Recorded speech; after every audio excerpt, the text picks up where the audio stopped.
특별히 오늘은 뭐 사랑의 교회에서 뭐 교회 섬김이 한다고 네, 아이패드 뭐 이런 거 그러시구나. 요즘은 이제 진짜 세속 시대에 이게 보여주는 게 그 초월적 가치나 약간 이런 것들보다는 지금 현재 나이 나오 히어앤 나이 여기 지금 이 상황에서 내게 주어지는 것들 그게 최상의 것들. 그러니까 이제 목사님들도 이제는 아이패드가 뭐 교회 정치 이해해서 뭘 하겠냐 이런 생각을 가진 것 같습니다. 네. 어쨌든 그 한국 연구에는 끊임없이 세계관과 삶에 대해서 계속해서 지금까지 보시면 것으로 알고 있습니다. 네. 칼프가 그런 말을 한 적이 있거든요. 그 개혁주의, 특히 칼빈주의는 인원의 많고 적음에 달려 있는 게 아니다. 얼마나 칼빈주의 삶의 원칙에 따라 살아내야 되느냐. 그게 이제 칼빈주의 가인에 나오거든요. 그거를 옛날에 메이첸은 이제 프린스턴이 이제 자유화되고 작용화될 때 그 외민 세울 때 있잖아요. 스미스 신학교 세울 때 메이천이 그 개교연설에서 그 부분을 인용합니다. 네, 마찬가지인 것 같아요. 지금 전반적으로 이제 칼빈주의 점점 뭐 교리적으로 점점 약화되고 지금 사실 사람들이 이제 그 모더니즘 영향 속에서는 뭐 변증이라든지 신학이라든지 그쪽도 강성이지만 우리도 좀 잘 준비되었었는데 이 포스트 모던 사회에서는 이제 느낌이 중요하고 필이 중요하잖아요. SNS 뭐 유튜브, 틱톡 이런 거에 발달한 이런 사회에서 막 이런 뭐 변증이라든지 이제 세계관에서 이게 좀 먹기에 좀 이렇게 단단한 것들이 사실 좀 인기가 없습니다.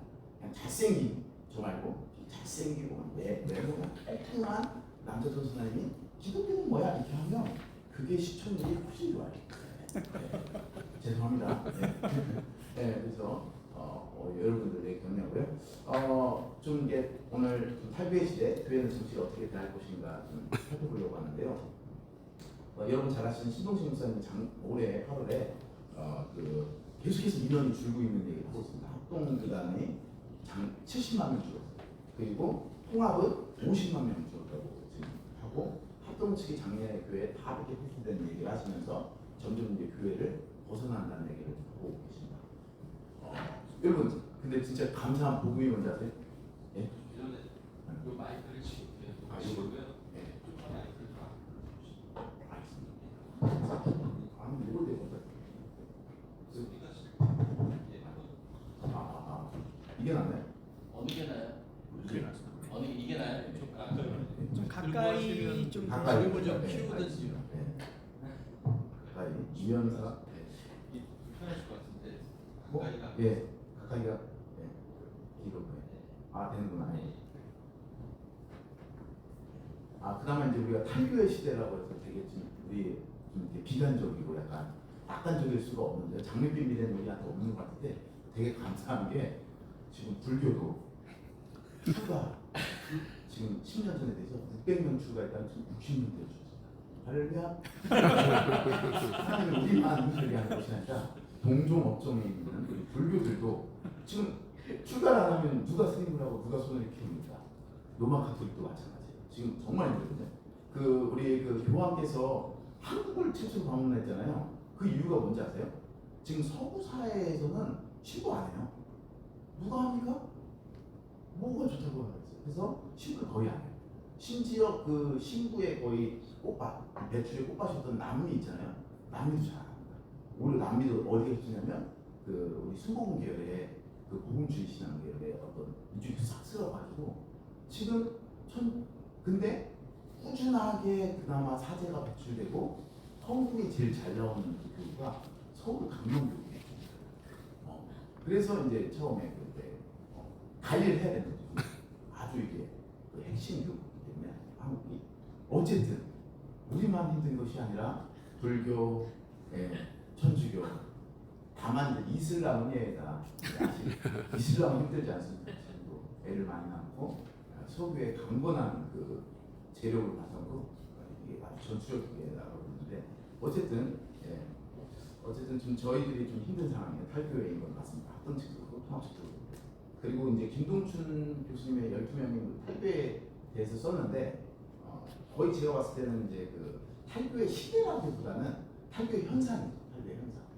현재 계속해서 두드러지는 현상인 것은 확실합니다. 그래가지고 특정 개인만 뭐 목사님 설교가 마음에 안 들고 여기 교회는 사랑이 없어 떠나는 게 아니라 이제는 뭐 대다수가 가나안 교인도 하나의 그 교단을 만들어 드릴 것 같습니다.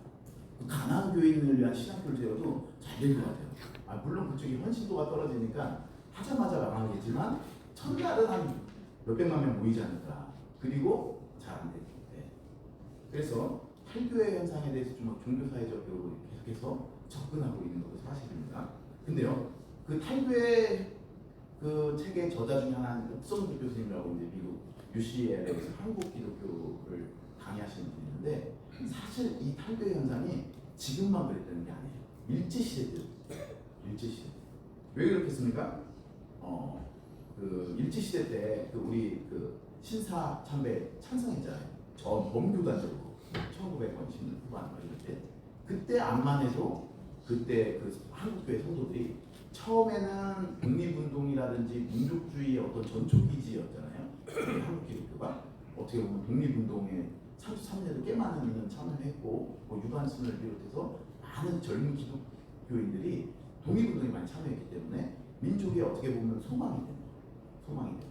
또 하나는 뭡니까? 그 많은 그 근대화 운동의 어떤 기지 않았습니까? 여러분 잘 알다시피 병원이라든지 대학, 뭐 이화여대, 뭐 이 중에 뭐 이대 나오시는 분도 있을 수 있는데, 이화여대, 뭐 그 무슨 영화에서 나 이대 나온 여자야 하면서 이렇게 뭐죠? 이런 식으로 쓰임 받아야 될 거 아니에요. 원래 이대 자체의 그 원래 그 생성 배경은 기독교인 아니에요. 그죠? 우리 그 여사님 모셔가지고 스티븐슨 여사님 모셔가지고 5명의 여사님을 중심으로 세우고 많은 병원들 있잖아요. 세브란스뿐만 아니라 제주원 쪽에 세브란스나 전주 예수병원이라든지 그 다음에 대구의 동산병원 이런 것들이 다 이제 왔기 때문에 어떻게 보면 기독교가 사실 뭐 미국 선교사 때문에 뭐 영어 배우고 이건 사실 해방 이후고요. 초창기 우리나라에 그 들어왔을 때 소망이 있었어요. 원래 그래서 그 마지막 결론에 신동식 목사님 그 얘기 하거든요. 탈교회 시대에 어떻게 보면 교회가 살아나는 길로 어떻게 보면 이 세상에 소망을 줘야 되는데 그런 역할을 했을 때는 사실 교회를 많이 왔어요. 핍박 가운데. 근데 문제는 뭡니까? 신사참배나 뭐 이런 거 했을 때 소망이 없잖아요. 교회가. 그러니까 그때도 교회를 엄청 많이 떠나가는 거죠. 어쨌든 근데 이 탈교회 현상은 그 전 우주적 아니 우리 그 전 세계적으로 전 기독교적으로 봤을 때는 탈기독교 시대의 어떤 특징입니다. 포스트 크리스천덤의 특징이죠. 그래서 좀 그런 저는 이제 아마 정치하고 연관이다 보니까 탈교회 현상을 설명할 때 사실 실질적으로는 종교 사회학적 요소가 있고 정치적 요소는 사실 물론 커요. 왜냐하면 최근에 그 포스트 코로나 이후로 교회가 양분됐습니다. 특히 미국 교회가. 미국 교회는 어떻게 나뉘냐면 마스크 끼는 교회, 마스크 안 끼는 교회가 나뉩니다. 그게 뭘 의미하냐면 마스크를 끼자고 결정을 내잖아요. 마스크를 왜 끼냐? 우파 기독교인들이 다 결정했어요. 진짜. 다 들었어요. 그리고 마스크를 벗자. 그건 마스크 이게 왜?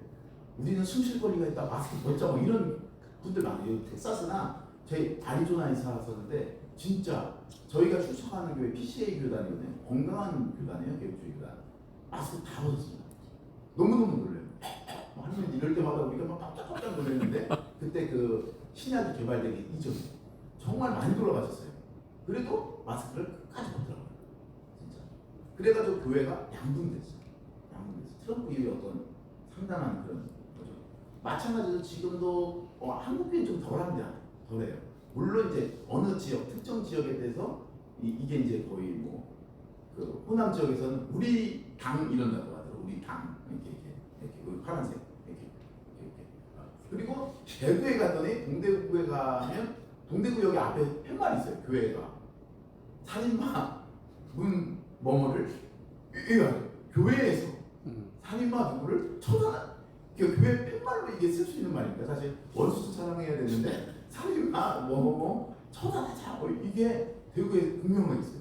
그 제가 동대구에 그것도 신세계백화점 앞에 좀 너무 안 맞잖아요. 이게 신세계 오신 분들이 좀 그래도 나름 깔끔하고 나이스하게 오실 텐데 막 살인마 이러니까 차라리 그거를 저는 그렇게 할 거면 서문시장 가서 이렇게 그게 더 낫지 않냐 약간 이런 생각을 갖고 있는데 전략적으로 실패한 것이라고 보고 있습니다. 어쨌든 근데 이 모든 그 과정이 사실은 크리스텐돔이라는 그 원래 이제 우리나라는 사실 크리스텐돔을 겪지는 않았지만 사실 유사 크리스텐돔을 겪었다고 주장하는 교수님도 계세요. 장동민 교수님이라고. 사실 그런 요소가 없지 않아 있어요. 사실 없지 않았고 유사 크리스텐돔의 특징으로 그뭐 언더우드나 마페트가 조선을 하나님께 바치겠다. 우리 그런 거 많이 하잖아요, 그죠? 그래서 그 하나님이 선택받은 기독교 국가 될 것을 정말 여러분 사실 선교사님들은 그런 마음으로 와가지고 당연히 이제 복음을 전하겠죠 그 당시. 그리고 이승만 대통령이 그 공식 행사에서 미국처럼 똑같이 막 성경에 손을 올리고 기도하고 선서하고, 그리고 막 그 아들 입양한 아들 보니까 교회 열심히 나오고, 그러니까 그때 막 50년대 우리 교회 다녀가지고 참 입양 교회 열심히 다녔으면 대통령한테 입양도 되고 그랬을 텐데 좀 아쉽습니다. 그리고 현대사 속에서는 더 심해요. 군목이 한국에 있어요. 기독교 역사가 짧은 이 나라에 제일 먼저 생겼잖아요.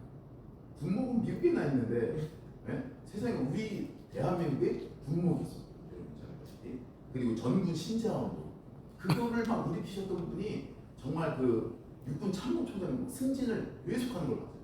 심지어 군종병 영성수레를 한 3년 연속 참석했는데 진짜 그냥 국국국국에서 처음에 상군사령관에다가 육군 참모총장에다 한미 수동세에다 나중에 국군부장관까지 된 거거든요. 근데 그분이 원래 그 560 이쪽 YS 시대 때 유일한 호남이에요. 원래 진급이 안 될 거라고 하는데 이분이 왜 진급됐습니까? 크리스찬 할렐루야. 이렇게 우리가 못 받던 시절이 있어요. 기독교인이면 목을 받고 기독교인이면 정치적으로 지지를 받고. 여러분 혹시 CCC 있으면 죄송한데요. 70년대에 본부 그 지금 부안동에 지금도 괜찮은 땅입니다. 그 앞자락이 딱 막 그 건물을 대통령께서 진짜 하사했어요. 김준원 분이 뭐 이렇게 공물 갖다가 지금 또 아닌데도 불구하고 그냥 불러다가 건물 가져. 그리고 캠퍼스 전부에 들어가. 할렐루야. 지금은 우리가 하면 얼마나 분위기가 반문화적이에요. 근데 어쨌든 그런 유사한 그러니까 이승만, 박정희 대통령 이럴 때, 또 심지어 전두환 대통령 때도 뭐 축복기도 해주고 그랬지 않습니까? 그렇기 때문에 약간 크리스텐돔에서 겪는 정치와 교회, 정치와 종교의 권력 간의 어떤 결혼이라고 해야 될까요? 결탁이 있었던 것도 사실입니다. 그때는 교회가 짱짱하게 잘 나가는 시대였죠. 빌리그램 와 그냥 동원하고 막 여기도 빌려주고 지금 시청 빌리려면 장난일걸요? 그래서 한국도 약간 유사한 그런 경우를 보입니다. 근데 이제 암만 해도 학문적으로나 사회적으로 이 종교사회적 연구 약간 요거를 지금 한국의 어떤 교회와 정치의 관계를 좀 보기 위해서는 좀 이렇게 유럽 원래 기독교 자체가 좀 통해서 왔다 보니까 그쪽 배경을 좀 설명하도록 하겠습니다. 지금 한국 기독교의 그리고 마지막 결론 쪽에서 좀 한국 기독교와 이제 교회 정치 얘기 좀 다루도록 하겠는데요. 그 여러분 원래 크리스텐돔 자체는 그 여러분 잘 알죠? 콘스탄티누스가 그 기독교를 공인하면서부터 생긴 거예요. 정치, 교회 정치가 다루고 있다. 여러분 국교가 된다는 건 뭡니까? 국교? 국교가 된다는 거는 엄청난 거예요, 사실. 엄청난 거예요. 그러니까 단순히 이 나라의 대다수의 백성들이 이 종교를 신봉하고 이 종교를 믿는다 그 얘기가 아니에요, 사실. 그건 당연한 거죠. 그건 뭐 당연하고 그걸 넘어서서 어떤 의미가 있냐면 여러분 국가 교육이나 국교에 속하지 않는 비국교도는 국가 교육을 받지 못해요. 특히 공립교육, 퍼블릭 에듀케이션을 못 받는다는 거죠. 그러니까 초대교회 그 십자가 아래 교회라고 외치면서 초대교회 교인들이 얼마나 대단한 거냐면 자녀교육을 포기한 겁니다. 내 신앙을 지켜도 어느 누가 자녀교육을 포기해요. 사실 그게 되게 힘든 거예요. 자녀교육을 내려는 거예요. 16, 17세기에 로마 카톨릭 체제하에 있던 더치 프로테스탄트도 그걸 한 거예요. 자녀교육을 기꺼이 내는 거예요. 그건 정말 어려운 거예요, 사실. 목사님, 그렇죠? 네. 그리고 공무원이 될 수 없다는 거예요. 공무원이 될 수 없다는 거예요. 국교에 속하지 않으면 공무원 되는 것이 어렵습니다. 여러분 그 중세 때 제일 대표적인 게 우리 역사 시간에서 배웠는데 카노사이 구조 아시죠? 그 황제가 막 개겼어요. 그랬더니 그 교황이 야 너 나가라고. 얘한테 성찬 금지 명령을 내리니까 나중에 방법이 없어요. 그러니까 어떻게 합니까? 간호사에서 눈 내리는 그 간호사에 와가지고 그냥 굴욕적으로 무릎 꿇고 잘못했다고 빌어가지고 그거 그냥 한 번 빌려니까 용서해 준 게 아니라 이제 한 12시간인가 이런 식으로 계속 빌고 이렇게 그런 거 딱 지켜보고 완전히 비유하고 비참하고 한 사람 딱 나가가지고 다시 할 이랬다는 거죠. 진짜. 근데 왜 그게 가능했을까요? 좀 이해가 되지 않아요? 지금 우리 세계관으로는 야 어떻게 황제가 교황 쪽에 군사 끌고 가가지고 그냥 포위한 다음에 이렇게 하면 되지 왜 그렇게 했냐고 생각하는데 이게 국교하고 연관이에요. 국교하고 연관인 게 뭐냐면 공무원이 다 중세 때는 성직자예요. 성직자가 그러니까 쉽게 얘기하면 여러분 불교에 2판 4판 하시죠. 2판 4판 있습니다. 불교는 2판 있어요. 뭐죠? 성처 스님 같이 사는 산이요, 어는 물이요. 엄청 대단한 말이에요. 왜냐면 불교는 범신론적 세계관 아닙니까? 범신론적. 신동신 목사도 부처가 되시고, 우리 모두 부처가 되시다고. 우리 모두 신이 될 수 있어요. 즉 뭡니까? 모든 게 신이야. 그러니까 팬티이즘 약간 범신론적인 어떤 전제를 갖고 있는데 산은 산이고 물은 물이야. 그 범신론적 세계관에서 뛰어넘으시고 어쨌든 그렇게 깨달을. 그 병만 보고 이렇게 열심히 깨달으면 이렇게 좀 이렇게 좋아질 수도 있어요. 불교에서. 인생은 고난. 이건 우리 불교랑 우리가 공통적으로 갖고 있는 거 아닙니까? 어쨌든 이 판들을 뭐 하냐면 계속 면벽하고 수양을 쌓아서 기도하고 해가지고 그 이치만 전달합니다. 근데 문제는 사판이에요.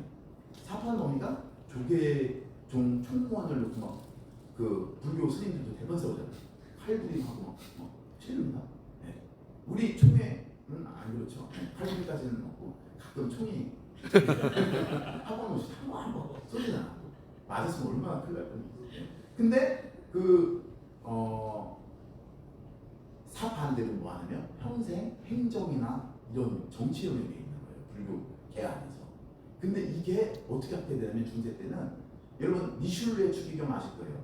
달타냥과 삼총사 보셨죠? 우리 어릴 때 만화영화 달타냥과 삼총사가 왕권을 위해서 그냥 그 왕권 수비대를 하면서 어떻게 합니까? 칙칙칙칙하면서 누구하고 싸워요? 같은 나라 니슐레 추기경 그 추기경의 부하들 하고 그걸 피해가지고 어떻게 영국에 쪽지전해주고 왔다 갔다 왜 그래요? 왜 그렇습니까? 추기경 밑에 있는 모든 공무원이 성직자라는 거예요. 그 관리를 군인들 관리를 모든 프리스트들이 하고 있기 때문에 교황이 수찬을 정지했거든요. 공무원들이 왕 말 듣겠어요? 교황 말 듣겠어요? 누구 말 듣습니까? 통당하죠. 우리 모두 그렇지 않습니까? 밥 사주면 형님이라고 하잖아요. 형님, 용돈, 임금을 지불하는데 말을 듣지 않습니다. 그런 식으로 어쨌든 그 중세는 사실 정치뿐만 아니라 정치, 경제, 학문 이런 뭐 우리 아퀴나스, 보나벤처, 앤셀름 이런 사람들 되게 유명한데 그런 사람들 사실 그 신학자이면서 공적 지식인, 허블 인텔렉추얼 그런 게 우리 역사에서도 그렇잖아요. 그게 왜 그렇습니까? 그 세계가 소위 말해서 크리스텐도입니다. 예술도 누구만 그랬어요? 성모 마돈나만 그랬어요. 네. 왜 이렇게 했냐면 로마 카톨릭 교리가 네이처, 자연이요. 우리는 사실 타락이 자연이 아주 타락하고 오염됐다고 생각하는데 그렇지 않다고 생각해요. 그냥 있는 그대로. 그러나 이 자연 위에 뭐가 필요해요? 하나의 은혜, 위계 질서. 그래서 은혜가 자연에 주입되면 이 자연이 초자연을 보게 되고 믿게 되고 약간 그런 측면이 있어요. 이성을 중시하는 측면도 있지만 그 위성 위에 어떤 그러니까 상부의 은혜가 있고 자연이 하부에 있어요. 그래서 어떻게 됩니까? 뭡니까? 그 창조 세계를 어떻게 해요? 교회가 인스티튜셔널한 교회가 제도적 교회가 컨트롤하는 것을 당연시 했습니다.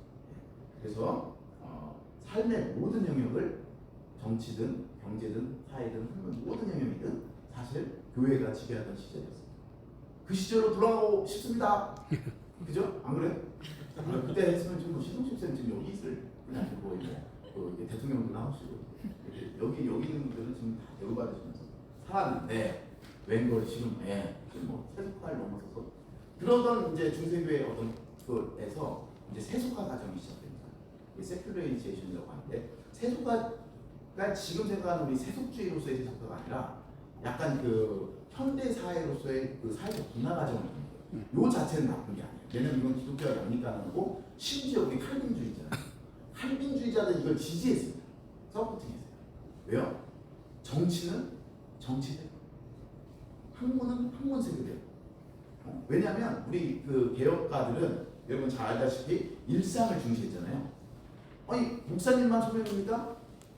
그렇죠, 우린 소명입니다. 확실하죠. 네. 근데 일상, 선생님이든 정치인이든 소명 아니에요. 그러니까 일상을 중시하면서 그 사람들도 다 소명이라는 것들 종교개혁가들이 발견을 했어요. 네. 그리고 이 세상 자체를 되게 이제 세속해서 낮추어 봤는데 중세 때는 그렇게 낮추어 보지 않았어요. 어떻게 봤습니까? 그 창조나 성국신들이 보면 알겠지만 그 마디나 이 세상 자체를 그렇게 나쁘게 여기지 않아요. 왜요? 창조 자체는 선한 거예요. 심지어 우리 예수님도 그럼 더럽고 악한 거면 왜 성육신합니까? 심지어 몸의 부활을 가지고 오셨어요. 그렇기 때문에 바디나 어떤 그 세속 월드라든지 이 세상이 그렇게 이제 추하고 뭐 우리 성스러운 것 밑에 성숙의 이혼으로 이렇게 낮추어 볼 그런 건 아니라는 거죠. 그런 이혼론을 극복한 게 뭐예요? 종교개혁. 그러다 보니까 그때부터 생겨난 게 뭐예요? 일상이 회복돼요. 그러니까 그런 상황 속에서 어떻게 돼요? 이 세상에 있는 다양한 영역들 사실 이게 맞아요. 그게 하나님 원하시는 것입니다. 여러분 정치를 교회가 관리해야 됩니다. 바꿔놓고 국교가 필요해? 우리나라에 지금 국교가 있다면 천공 스님이 대박을 치고 네, 그렇지 않아요? 천공 스님이 대박을 치고 이렇게 그러면 우리 더 핍박받습니다. 물론 가끔 이제 몇몇 뭐 이분들은 잘 나가겠지만 대체적으로 여러분 칼빈이나 이런 분들도 실수하는 것 중에 하나가 아니 그 당시 사람이니까 어쩔 수 없죠. 17세기 웨스트민스터 신앙 고백이라든지 도트라든지 칼빈만 해도 왕의 의무가 뭔지 아세요? 왕 국왕의 의무가 바른 종교, 바른 예배를 증진시키는 거예요. 지금 누가 그렇게 해요? 여러분 윤석열 대통령께서 바른 종교, 바른 예배를 알 것 같아요? 왜 궁금해? 그래가지고 진짜 바른 종교 딱 정하고 난리 나요. 지금까지 안티크리스천하는 이런 분위기 속에서 우리 기독교 정말 힘들거든요. 네. 여러분 그 종교 분리는요 어떻게 보면 비국교도 안에게도 양심의 자유가 드디어 이제 실현되는 어떤 그거예요. 물론 그렇게 해서 뭐 완전히 뭐 실제적으로 된 건 아니지만 실질적으로 세속화 자체라는 단어는 원래 그 뭡니까 프리스트가 갖고 있었던 그 열쇠를 평신도에게 넘긴다는 의미가 세속화예요. 그러니까 이제 하나씩 넘기는 거죠. 대표적으로 우리가 이제 살펴볼 게 정치잖아요. 정치. 여러분 정치에서 이제 가장 좋은 게 뭐예요? 정교 분리입니다. 물론 이걸 완전히 그 헌법으로 컨스티튜셔널리 이룬 거는 프랑스 대혁명이지만 물론 프랑스 대혁명이 더 올랐다는 건 아니지만 여러분 정교 분리 자체가 나쁩니다. 사실 미국이 시작이 정교 분리잖아요. 헌법적으로. 근데 그게 꼭 나쁜 게 아닙니다. 정교 분리야말로 어떻게 보면 이 공적 영역 안에서 어떤 특정 종교가 선호되지 않고 국교가 없는 거예요. 그래서 이제 물론 이 안에 부정적인 건 뭐예요? 이제 이게 퍼블릭 스피어 자체에서의 그 종교들이 일종의 이제 무한대 경쟁 속에 이제 빠져들게 되죠. 일종의 시장이 되는 거죠. 마켓이 되는 거죠. 그래서 그런 농담이 있거든요. 그 유럽에서는 정치에 결탁된 종교가 미국에서는 뭐예요? 시장, 마켓이랑 결탁된다. 근데 한국에서 보면 뭐냐 뭐 이런 얘기가 많이 있는데 어쨌든 사회적 분화 과정으로서 세속화를 겪게 된다고 하죠. 그래서 정치라든지 대학교, 여러분 대학교 이런 영역들이 지금 뭐 국가 영향 받어요.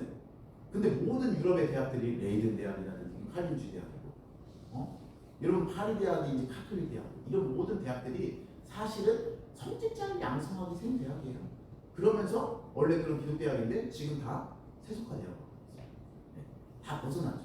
왜요? 이 칼빈가 말한 거 있잖아요. 영역주도 기억나시죠? 정치는 하나님 신겨진 그 창조 때 신겨진 그 창조 원리대로 정치는 돌아가고, 학문은 우리 어떤 진리 탐구를 위해서, 정치는 뭐 정의와 평화를 위해서, 예술의 영역은 아름다운 그 자체를 위해서, 그런 식의 그 운영 원리에 따라 그냥 운영돼야 되는 거예요. 물론 우리의 어떤 타락한 본성 때문에 우리 기독교인들이 적극적으로 그 영역에 참여해서 그걸 회복해야 되는 그런 사명이 있는 거가 있는 거지. 사실은 국가, 특히 종교기관이 나서서 뭐 정치라든지 뭐 학문 세계라든지 예술 세계 이렇게 하잖아요. 그게 이제 일종의 그 억누르게 되는 거죠.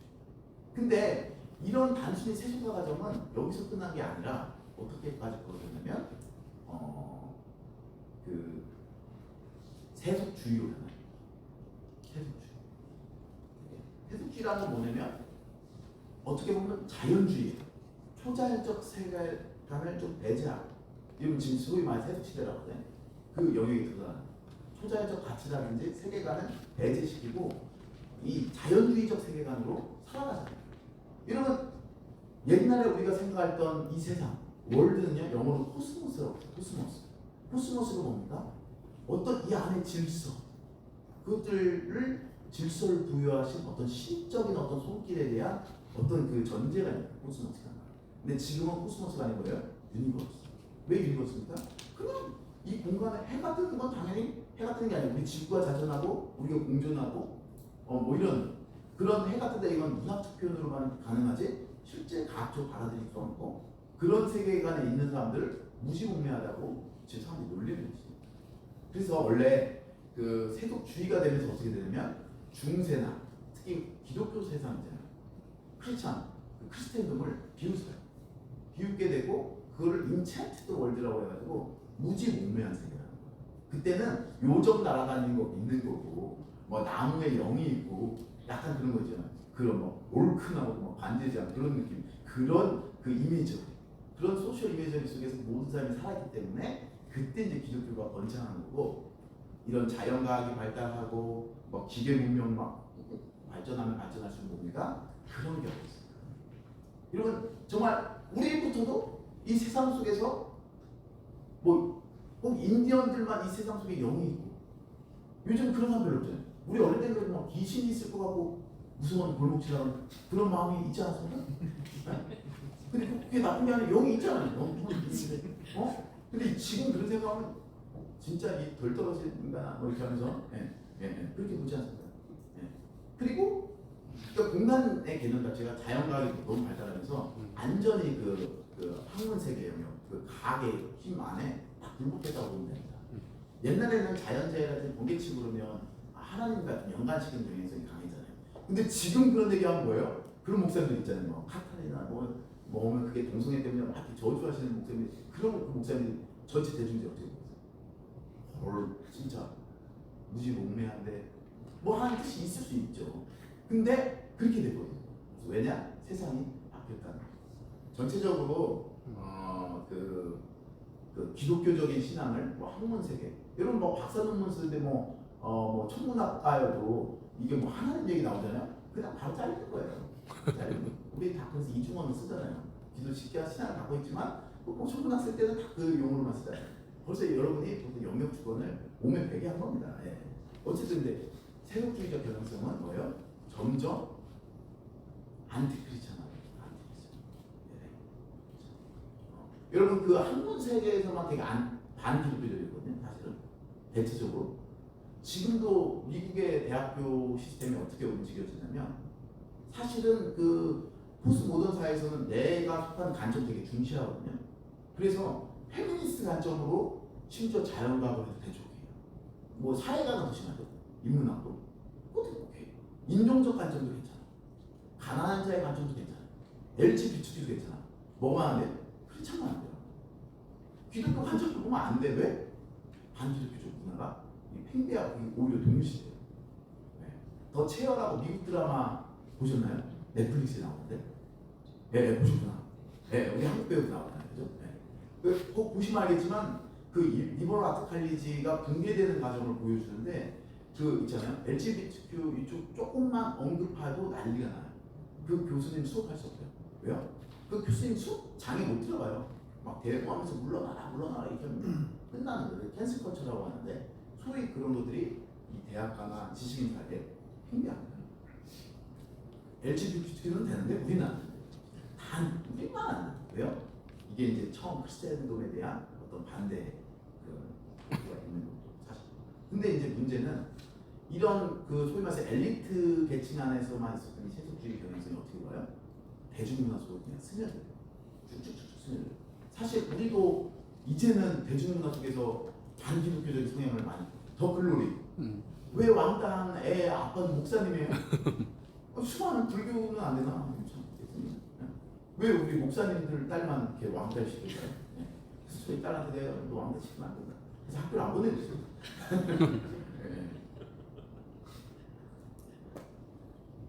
아니 그러니까 왜 목사님들 딸만? 심지어 여러분 수인남 보셨죠? 우리의 정체성은 우린 마약상이에요. 마약상과 목사의 공통점이 있는 거 아니겠어요? 왜 여기 원래 실제 그 수인남에 나왔던 사람이 진짜 목사, 선교사가 아니에요. 근데 그거는 편집한 거예요. 목사로 선교사로. 왜? 그게 목표. 시청률을 위해서. 우리가 이렇게 그 사람들 시청률을 위해서 희생돼야 됩니까? 어려워 죽겠는데? 사랑의 교회나 막 갤럭시 아이폰 뿌리지 뭐 우리 대다수의 목사님들은 그럼 뭐 권력 이런 거 마음 관계없이 살고 정말 어떻게 보면 그 열심히 진리대로 말씀대로 살려고 그렇게 노력을 했는데 왜 그걸 우리가 수인남이에요? 아 진짜 수인남이 다 같이 할까요? 대중문화도 전반적으로 지금 되게 반기독교적. 근데 좀 슬픈 게 뭐냐면 이 반기독교적인 거에 더 나아가서 사람들이 그러면 이건 반기독교적이다 라고 이렇게 납득이라도 해주면 우리가 좀 힘이 나잖아요. 그게 아니라 지금 40대 이하는 이런 어떤 그 메타 내러티브라든지 어떤 그 큰 이런 티시스라든지 관심 없어요. 저번에 제가 통일학회 갔었는데 통일운동이 안 된대요. 왜? 무관심하대. 반대라도 하면 다행이야. 옛날에 어른들 몇 명은 반대하잖아. 빨갱이랑 신지를 엄마한테 반대를 하는데 반대조차 못해요. 뭡니까? 아예 무관심. 정말 무관심. 진짜 요즘은 지금 이곳에서 그러니까 세속시대의 개념의 마지막이거는 안티크리스천에서 어떻게까지 가냐면 아예 초월적 세계관, 초월적 가치, 그냥 내재적인 프레임, 내재적인 가치만으로 충분히 살아날 수 있고 그게 대세가 됐어요. 그게 대세가 됐다니까 정말 사람들은 유튜브 안에서 살 수 있어요. 넷플릭스만 갖고도 일주 살 수 있어요 정말. 그게 어떻게 가능하냐 하는데 넷플릭스 자체가 원래 만들 때 그런 분들 있잖아요. 집에서 쉬는 분들 위해서 타겟 주는 거예요. 계속 보라고. 그래서 요즘 보지도 않아. 많잖아요. 그거 계속 돌리면서 그렇게 한 2시간 보내요. 뭐 볼까? 2시간. 정해놓고 다음에 봐야지. 이게 세이브 해놓고 놀다가 또 다시 2시간. 약간 이런 분들. 여러분 유튜브 이런 게 뜬다니까요. 여러분 목사님들 설교가 될 것 같죠? 우리가 처음에는 부러워했죠. 뭐 이찬수 목사님 이렇게 거기는 막 코로나 때문에 불만 가는. 아니에요 요즘은 무당들이 더 대박쳐요. 무당들이 지금 거의 급부상했는데 이런 쪽 그 무당 계열 쪽 분들 있잖아요. 그쪽이 유튜브로 진출하면서 대박을 치고 있습니다. 최근에 그 코맹맹이 그 배우가 마약했잖아요. 뭐 솔문 있잖아요. 근데 그 배우가 3년 전에 수갑 찬다. 뭐 약간 이런 예언했던 그 저희양 지금 모든 SNS를 돌고 있어서 이게 짤이 돈다니까요. 저도 봤어요. 너무 많네. 여러분 지금 우리는 너무 슬픈 시대예요. 이제는 있는 그대로. 종교도 어디가 뜨겠습니까? 우리의 욕구를 충족시켜줘. 지금 이 순간. 목사님의 권위는 언제 섭니까? 집사님 저 아파트를 사. 목사님 2배로 떴어요. 11조 해금 한나 없이 간다. 할렐루야. 여러분 이럴 때가 아니지. 게임 있을 때가 아니지. 아이패드를 받으러 가시는 게 목회는 더 실질적으로 잘 될 수 있어요. 왜 시대가 나고 있다는 정말 슬프게도. 응? 아까 사회하신 분이 얘기했잖아요. 요즘 이렇게 하자는 얘기 누가 정치 가라 그래. 어차피 내가 정치할 것도 아니고 그런 시대입니다. 그런 상황 속에서 지금 우리가 목회를 하고 있는 거죠. 그런 상황에서 이제 어떻게 우리가 교회와 이제 정치에 대해서 좀 살펴보려고 하는데요. 시대가 결코 좋지 않다. 반기독교적이고 초월적 가치나 신념에 대해서 무심한 시대예요. 사실. 전도가 잘 안 돼요. 사실 전도가 잘 안 돼요. 지금 캠퍼스 선교단체가 많이 무너져요. 제가 있었던 선교단체 IBF 같은 경우는 정말 한 10명이 모였길래 리더였는 줄 알았는데 전체 지금 지갑 100명에서 10명을 봐주고 진짜 지금 전반적으로 책대 주는 거예요. 그래도 최근에 지난주에 ESF 간사소행 가서 발전했죠. 지금 너무 힘들어요. 왜냐하면 우리가 아직까지도 잘못된 보험정 방식을 취하고, 잘못됐다기보다는 우리 사람들 안에 지금 현대인들 안에 믿음의 조건들이 변화되잖아요. 여러분 대체적으로 보험 전파하면 사용의 구도를 갖고 전파하잖아요. 우리가 되게 보험 전파할 때 막 만나고 막 이게 독하게 생기셨는데요?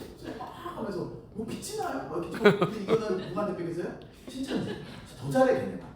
세 명이 와가지고 그냥 이쁜 애들 와가지고 뭐 이렇게 하고 그런데 하면서 왜 인생이 왜 이 모양 이 꼴입니까? 하면서 하나님은 놀라운 계획과 여러분을 향한 목적을 갖고 계시는데 뭐예요? 문제는 죄. 우리가 정언하게 죄잖아. 죄. 물론 죄죠. 죄. 근데 그 죄 그리고 죄를 강조. 근데 지금 이게 왜 문제가 돼요? 요즘 죄를 어떻게 규정합니까? 옛날같이 야 너 죄인이야 하면 막 고객들 막 다들 죄책감만 하나 정도 있는데 지금 죄책이 사라진 시대예요. 수치만 나고 오히려 죄인들이 피해자, 빅팀 약간 이런 식으로 싹 빠지기 때문에 요즘 죄책? 넌 죄인이야? 아니 나 죄인 뭐 이래요. 뭐 이렇게 죄송합니다. 썰렁한 말인데. 그러니까 이제 이런 식으로 분위기가 바뀌어요. 도덕적 기준이 상대화되면서 더 이상 윤리적으로 무엇이든 너를 죄인이라고 말하기 쉽지 않아요. 상대화돼. 우리 문화에서는 이건 괜찮고 이 상황과 이 환경 속에서 충분히 이해되고 배려되고 이게 바뀌었어요. 죽음 이후의 세계가 있다? 사실 그걸로 우리가 많이 이렇게 푸시했지 않습니까? 이렇게 되다가 어떻게요? 지옥 간다는 거 아니에요 사실. 죽음 이후의 세계가 있고 그 죽음 이후의 세계 천국에 가게 너의 현재 상태에 도달하지 못하는 그게 있다는 거예요. 네? 근데 죽음 이후의 세계를 믿어요? 그게 얼마나 초월적인 생각이에요.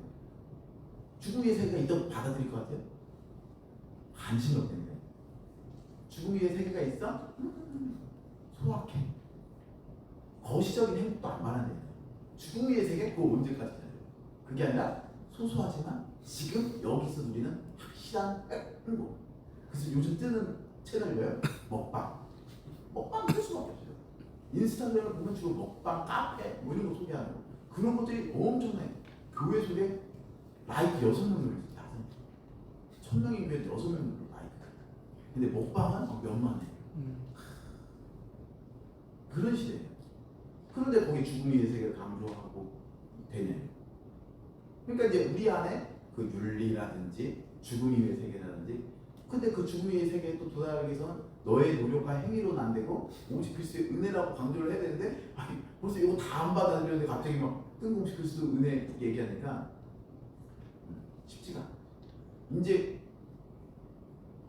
그 팀킬러 목사님은 그래서 대체적으로 어떤 공통된 커먼 그레이스에서 스페셜 그레이스로 나아가는 방향으로 하자.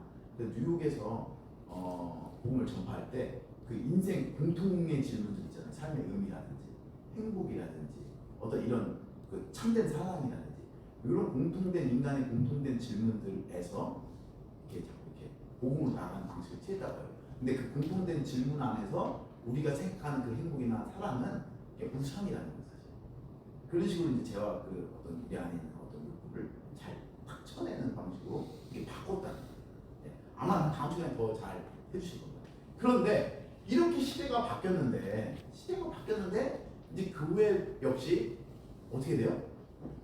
복음 전파 방식도 바꾸고 우리 하나님 나라를 소개하는 방식도 계속해서 우리는 바뀌어야 되는데 다양하게 시대가 바뀌면서 교회가 정치를 대하는 방식도 바뀌어야 된다. 약간 교회 정치 참여 약간 이런 부분에 있어서 좀 약간 제가 생각한 탈북의 시대는 이런 모델이 좋겠다라고 좀 소개 하이퍼 베네딕트 옵션을 소개할 건데 그거를 좀 다루고자 하는 것입니다. 근데요 먼저 그 단파성을 좀 띄워놓은 거예요. 교회와 정치가 일단 영역 자체가 구분돼야 되는 거예요. 분리된다는 게 아니라 교회는 교회되고 정치는 정치가 돼야 됩니다. 일단 그렇습니다. 일단 이게 기본 전제예요. 지금 왜냐하면 제가 이 그 베네딕트 옵션을 얘기하기가 너무 좀 힘든 게 뭐냐면 너무도 이 젊은 세대들은 너무 무관심한데 60 이상 할아버지 목사님들 있잖아요. 목회도 안 되니까 카톡에 보면 다 정치예요. 정말 다 정치예요. 그분들이 거의 선거운동 정말 많이 하십니다. 정말 60, 70, 막 은퇴 5, 6년 남겨두신 목사님들의 관심은 오로지 정치예요. 그분들 막 표현에 따르면 이 민족과 나라에 대한 걱정. 네. 그렇게 표현하시는데 결국은 정치예요, 정치. 너무 인게이징이 많이 되어 있어요. 네. 그래가지고 특히 이제 오히려 이제 그 우리가 생각하는 어떤 할포나 이 다양한 어떤 그 좋은 그 정치 참여 모델들은 사실 그게 전제인데요. 다원화된 구조예요. 특히 원래 지금은 다원주의 시대 아닙니까? 지금 우리가 아무리 진리를 갖고 있어도 우리가 진리를 소유한다고 해서 비진리인 사람들 이제 무시하고 함부로 할 수 없잖아요.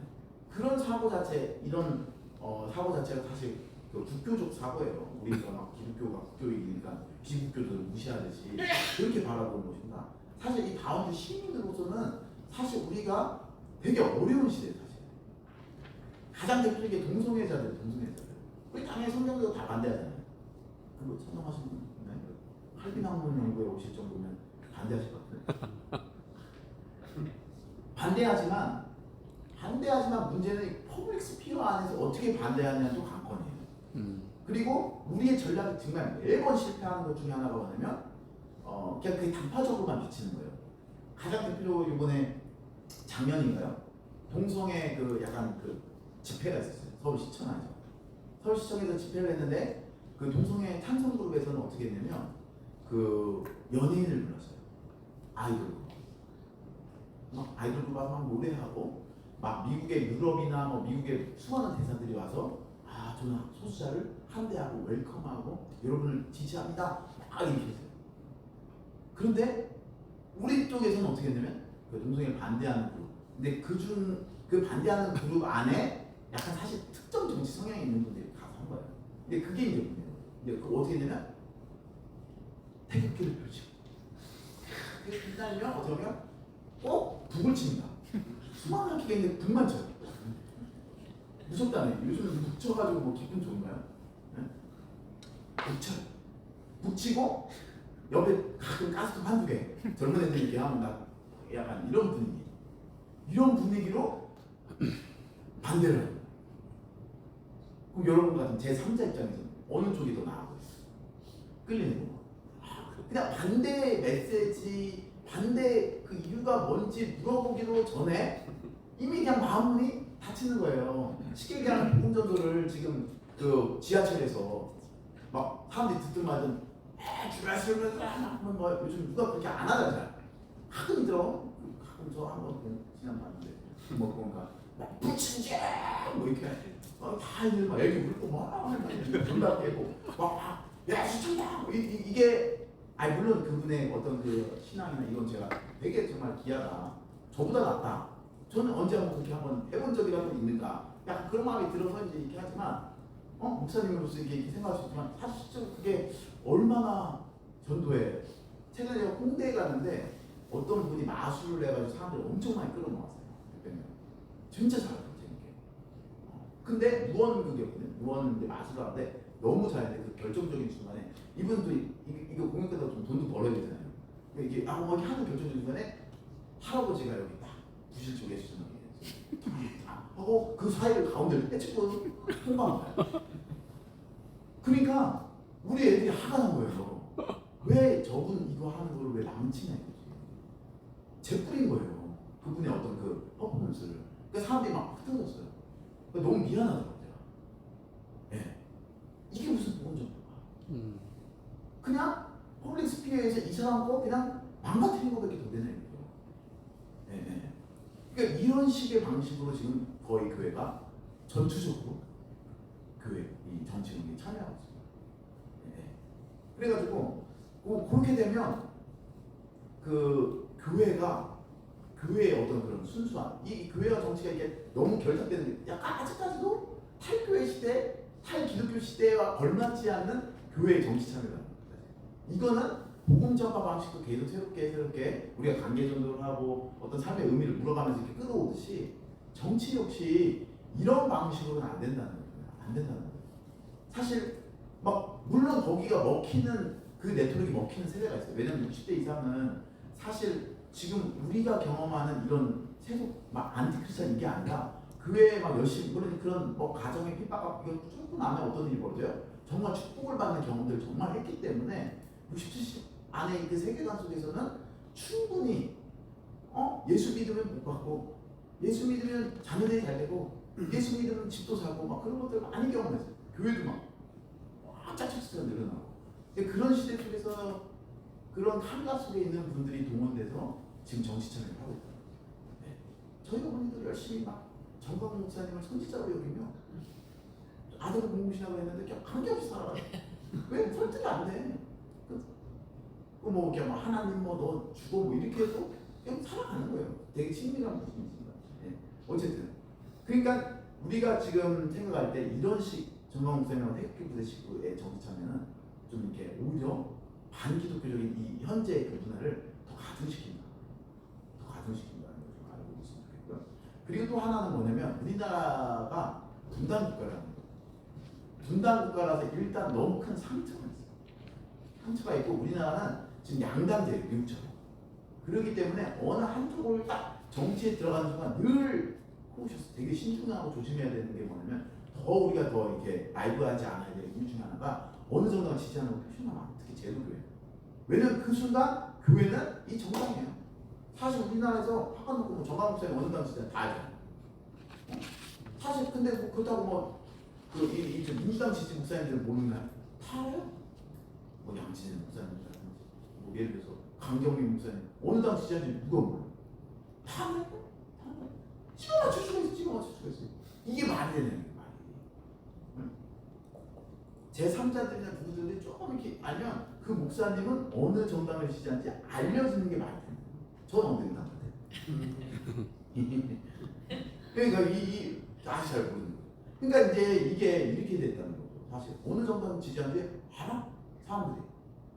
그게 좋지 않다는 거죠. 복음 전파 하나님 나라를 위해서. 그 실질적인 정치 참여에 어떤 전략적인 어떤 그런 접근에도 그다지 좋지 않다. 물론 지금 우리는 그래서 정치 제도 약간 정당 제도 많이 바꿔야 되는 이유 중에 하나가 뭐냐면 사실 우리가 비판적으로 지지를 많이 하시는 분들이 많아요. 대다수는 아예 노골적으로 아예 틴트돼가지고 약간 정광훈 목사님이나 아예 한쪽 그쪽에 선지자가 되기 결심한 분들, 거기에 발락이 되기 결심한 분들, 여기도 있어요. 근데 문제는 대개는 비판적으로 지지해요. 막 다 지지하지 않으세요. 그런데 우리나라의 정치 양당제이기 때문에 어느 하나를 해야 돼. 최선이 아니면 차선이라도 최악을 피하는 이런 선택을 하기 때문에 양당 안에서는 좀 그런 고심이 없는 건 아닌데 사실 그 편향된 정치를 할 수밖에 없는 구조라는 거 이게 지금 되게 우리가 더 조심하고 더 민감해야 될 영역 중에 하나라는 겁니다. 네. 그래서 그러기 때문에 교회와 정치의 영역을 좀 반드시 구분해야 되고 특히 교회는 제도적 교회는 정치 참여하면 안 돼요. 사실은 그 처치에서 인스티튜션이잖아요. 교회가 교회 이름으로 총회 합동총회 이름으로 이렇게 어느 정도는 지지한다 하면 안 되고 가장 좋은 건 뭡니까? 성경적 원리와 교회와 바른 정치 관계를 토대로 성도들이 유기적으로 우리 또 시민이잖아요. 목사님도 시민이잖아요. 시민으로서 이렇게 활동을 해야 돼요. 그런 것들이 좀 어렵긴 한데 그런 부분들을 그래서 자부 목사님들은 어떤 있잖아요. 거기 마치 메시아처럼 되게 많아요. 우리는 뭐 아무나 해, 이미 아무나 해, 옛날에 난리 났었거든요. 이게 가능한가? 아니 정치적 팬들이 그거 많은데 목사님들이나 우리 예수 그리스도의 제자가 우리는 뭐 히틀러도 아니고 시저도 아니고 오직 예수 그리스도인데 이렇게 되게 너무 좋아해. 너무 좋아해. 개딸. 왜 자기 개딸이 하나님의 딸이? 약간 더 이쪽으로 인게이지 경우가 되게 많고, 우파 목회자들 혐오 그냥 쫙 얘기잖아요. 전 대통령 살인마 죽여버려 못 따겠다고 이게 말이 됩니까 사실?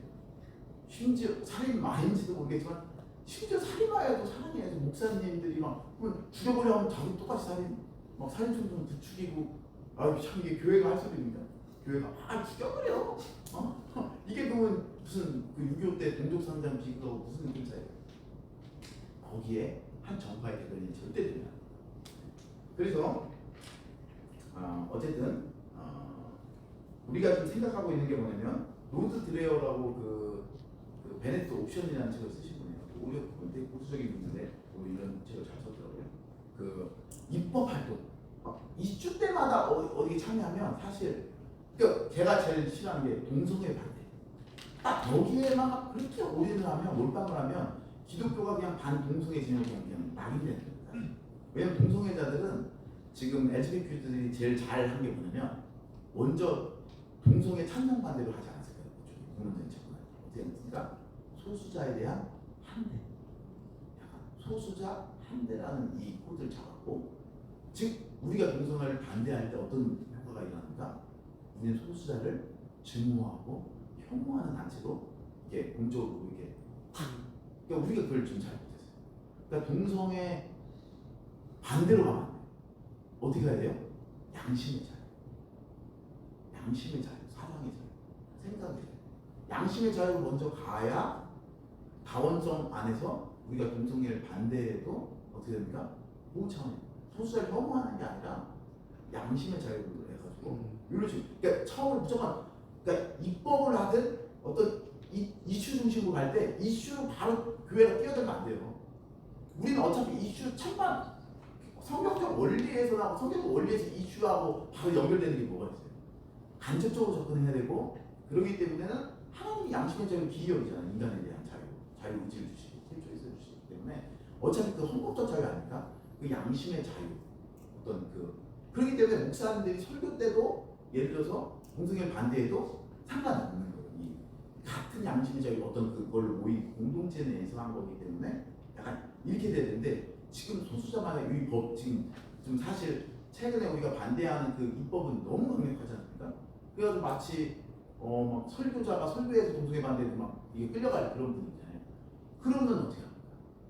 근데 사람들이 우리는 소수자를 혐오했기 때문에 그냥 한 번 더 당해봐 이런 식으로 오히려 역차별 받을 수가 있어요. 그렇기 때문에 우리는 어떻게 됩니까? 양심의 자유라든지 확실한 어떤 이걸 통해서 양심의 자유 속에서 우리가 동성애 반대할 수도 있고 뭐 할 수도 있고 이렇게 이슈적인 그 할 수 있게끔 약간 더 큰 뜻이 있어요. 그래서 양심의 자유와 간용 이런 식으로 우리 동성애자들 혐오하는 게 아니라는 거예요. 너의 의견, 우리의 의견 다 가능된다는 거예요. 솔레랑 이 공론자 안에서는. 그런데 우리가 동성애 반대하는 것도 가능해달라. 동성애 찬성하는 애들 찬성해. 약간 이렇게 가져요. 그걸 그게 진리라고 인정해줘서 가능한 게 아니라 이 사회 공론장 안에서는 그렇게 해야 돼. 지금 시대가 없거든. 우리는 국교도 아니고 오히려 안티가 더 많고 오히려 사람들은 우리가 그렇게 대든 말든 관심도 없고 그런 세계 속에서 얼마나 유리하겠어요. 그래서 탈기독교 시대의 어떤 베네딕트 옵션은 뭐냐면 어떤 입법이나 이슈 중심으로 가지 말고 사실은 공동체를 키우는 공동체 자체. 이게 사실 우리 교회하고도 연관이 있어서 제가 이걸 소개하는 건데 교회 공동체가 그 소위 말해서 하부 조직의 그 교회 기독교 문화 공동체를 형성하는. 저희 교회는 작은데 개교회가 아니에요. 지금 이런 한일 연구에 얼마나 좋은 공동체입니까? 이 개교회별로 이런 식으로 기독교 교육이라든지 저는 그래서 노예가 지금 죽어가잖아요. 노예가 힘을 잃고 대형 교회가 막 끌려다니는 중심으로 가는데 사실 노예가 말로 해야 되는 게 뭐 기독교 학교를 세운다든지 기독교 학교산 초중고 있잖아요. 기독교 대학 이런 걸 세운다든지 지금 교육이 완전 망가졌잖아요. 그게 지금 교회가 뛰어들 텐데 왜 대형 교회들이 해야 돼요? 그러니까 대형 교회가 보면 노예 이름으로 해야 돼요. 노예 이름으로 하고 총회 이름으로 해야 되는데 지금 정말 답답해요. 그래서 기독교 교육이라든지 기독교 노동이라든지 기독교 마을 같은 어떤 이 문화적 그 네트워크를 지금 계속해서 형성해야 돼요. 그래서 제가 실질적으로 이걸 보여주려고 하는 게 뭐냐면 그럼 개혁주의자 안에서 이게 가능합니까? 하는데 한 사람이 있어요. 그 실질적으로 그 네덜란드 잘 변화시킨 카이퍼 소개라고. 카이퍼에 대한 오해가 뭐냐면 총리를 했잖아요. 총리하고 그 반혁명당 당수 26년 했어요. 그러니까 엄청 성공한 정치인이잖아요. 성공한 정치만 성공했으니까 자기만의 대학, 자유대학교였고 또 자기만의 그 신문사가 2개, 주필이었어요. 그래가지고 그 2개 신문사, 일간 신문이 있고요, 주간 신문사가 있어요. 그리고 카이포 관련된 막 기독교 병원 있고 기독교 방송이 있고 이것들을 진짜 실질적으로 해가지고 네덜란드 사회에 실질적으로 하고 있어요. 지금도 여기 있어요. 물론 이제 네덜란드에서 카이포 시간은 되게 싫어해요. 네. 되게 싫어하지만 어쨌든 실질적으로 네덜란드 사회, 소위 말해서 그 페어주일링이라고 하죠. 약간 그 기둥 4개로 이렇게 필라라이즈다는 그 소사이어티 네덜란드 그 사회를 지금 이게 이제 기둥이 붕괴된다, 비범주화된다고 얘기는 하고 있지만 너무 이게 커서 어쨌든 그 범주화된 그 네덜란드 정치 사회 문화를 형성시켰어요. 그런 부분에서 이 좋은 이 리소스가 있는데 사실 이게 물론 제가 봤었다고 안에 공부하는데 기다리고 뭐 이렇게 여차저차 하고 이래서 늦어진 것도 있지만 소개가 거의 안 됐어요. 오늘 그 아벌 카이포 케이스는 처음 소개되는 겁니다. 그 미국에서도 얘기 잘 안 나고 제가 아마 요 부분 관련된 부분이 이제 IP에서 이번에 제가 책을 이따가 전에 가지고 있는데요. 그 부분에 아마 요 관련 부분이 조금 추가되는 그때서는 사람들이 보게 되는데 여기 정치에서 처음 얘기하는 거예요. 여러분 그 카이퍼가 한 건 뭐냐면 기독교 세계관 운동 아시죠? 지금 여기 우리가 그 기독교 세계관 운동 칼빈 한민교 연구회가 오랫동안 그 운동을 펼치고 여러분이 연구하고 실질적으로 그 목회에서 실행하신 공동체라고 알고 있는데 기독교 세계관이 카이퍼에게 되게 중요해요. 사실 그 기독교 세계관 유행시킨 사람 중에 하나예요. 사실 기독교 세계관 자체에 기독교 세계관 그리고 기독교 세계관에 기반한 아까 기독교 하위 문화 서컬처 형성하고 그 서컬처를 통해서 어떻게 다원주의 그 정치 세팅에서 그 네덜란드가 협의적 민주주의로 어떻게 성공했는지 보여주는 거예요. 이제 아까도 얘기했지만 기독교 세계관 하면 창다구가 유명하잖아요. 한국에서 창다구 유명합니다. 그러다 보니까 그 되게 타락한 세상을 회복한다 하니까 약간 뭐예요? 약간 우리가 위에서 세상은 타락했고 우리가 회복. 사실 그건 아니죠. 사실 기독교 세계관은 다원주의 세팅을 명정하는 거예요. 기독교 세계관이 있으면 다른 세계관도 있다는 겁니다. 그렇기 때문에 그 이슬람 세계관도 있고 세속주의 세계관도 있고 뭐 많잖아요. 다다다다 상대주의도 뭐 과학주의도 있고 여러 가지가 있는데 그렇기 때문에 현대 다원주의 사회에서는 기독교 세계관을 갖고 막 근데 교회에서 주로 참다고 회복하자 막 이렇게 그리고 막 하이퍼 말 중에 제일 안 좋은 말 제가 제일 싫어하는 말이 뭐냐면 삶의 모든 영역을 하나님의 막 지금 누가 이거 쓰신다는 이종훈 교수님 막 그거 강의하고 다니세요. 막 부럽더라고. 저만은 책임진다. 어쨌든 그걸 버리고 그래서 이게 이제 그 상대화된 배경 속에서 경쟁하고 이런 배경 속에서 경쟁한다. 염두에고 경쟁한다는 건 뭐예요? 공존할 수도 있고 때때로 그 갈등도 필연적이라는 걸 의미하는 겁니다. 근데 이게 기독교적인 절대치를 부정하는 게 아니에요. 부정하는 게 아니고 그런 다원주의가 아니라 구조적 다원주의를 얘기하는 거죠. 그냥 어쩔 수 없는 지금 우리 상황에서는 그래서 오히려 이게 또 좋은 게 뭐냐면 우리 역시 참여할 수 있는 LGBTQ만 정치 참여하고 뭐 가난한 자들, 페미니스트 이쪽 사람들만 참여할 수 있는 게 아니라 기독교 세계관을 가진 사람도 정치 참여할 수 있는 자유가 있는 겁니다. 사실 왜 그런 다원주의 세팅입니까? 그래서 이 기독교 세계관 운동을 통해서 그 아브라함 카이퍼가 사실은 기독교 교육 운동을 해요. 왜요? 여러분 기독교 교육 아까 제가 왜 중시하는지 여러분 지금 우리나라 퍼블릭 에듀케이션에서 지금 우리가 정말 찾고 있는 것 중에 하나가 뭐냐면 아니 대한민국 국민은 자유가 있죠. 자유 평등하죠. 이 자유 평등의 입에 대해서 사실 공교육 자체가 사실은 그렇다고 예산이 없는 것도 아니죠. 박정희 정권 이후로 그 교육청 예산이 여러분 지방세 20%가 이렇게 강제력이 하게 되어 있어요. 지금 보니까 안 큽니다. 정말 남아요 사실. 어떻게 할지 몰라요. 막 그래서 교육 감대는 제일 먼저 하는 게 간사를 5억에서 20억으로 막 그러고 있어요. 진짜로 돈이 쓸데없는 데 가고 사실 그 초중고 애들이 확 줄었잖아요. 70년생들이 100만이었습니다. 근데 지금 20만 대 떨어지잖아요. 여러분들 막 5대1 하던 대학이 지금 막 대학 정원 올라가고 그래서 애들 초중고 할 게 없고 초등학교들 막 초등학교가 전체적으로 12명이어가지고 막 승마시켜줘요. 방과학교 그 학교 없어지기 전에 돈이 들었다니까요. 강원도 쪽은 호주, 뉴질랜드 보내줍니다. 진짜 얘네 그래서 그 요즘 대학교 힘드니까 대학원 쪽에서 우리 연구비 좀 해서 그 5% 떼가는데 올해 그렇게 연구비 뿌린 거 아니에요. 그 정도로 예산이 남아요. 교육 예산은 적지 않아요. 그리고 심지어 우리 사교육에 쓰는 예산까지 생각하면 더 장난 아니에요. 근데 여러분 기독교 세계관으로 자녀들 교육을 시키잖아요. 공교육관. 왜 그렇죠? 두 가지예요. 두 가지. 하나는 뭐야? 기독교 세계관으로 자녀들 교육시킬 필요 없다 생각할 수도 있고, 근데 기독교 세계관으로 교육을 시키고 싶어도 의욕 없습니다. 돈이 없어요. 너무 비싸. 분당 독수리학교 얼마입니까 한 달에? 아니 우리 같은 저소득층이 100만 원 이상을 애들 교육에 둘이면 11조 못 내. 약간 오직 보내. 애 셋이면 목사님도 원래 자녀를 만나죠. 넷이면 많이 났어요. 많이. 돈도 없고. 여러분 기독교 교육, 원래 교육이라는 건 미래 세대를 장악하는 거기 때문에 누구나 그 교육 정책에 관심이 있어요.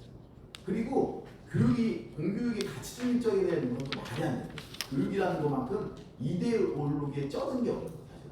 그게 칸트식이든 루소식이든 다양한 파이디온 여러 그 다양한 몬테소리든 다양한 그 교육 철학자들 있잖아요.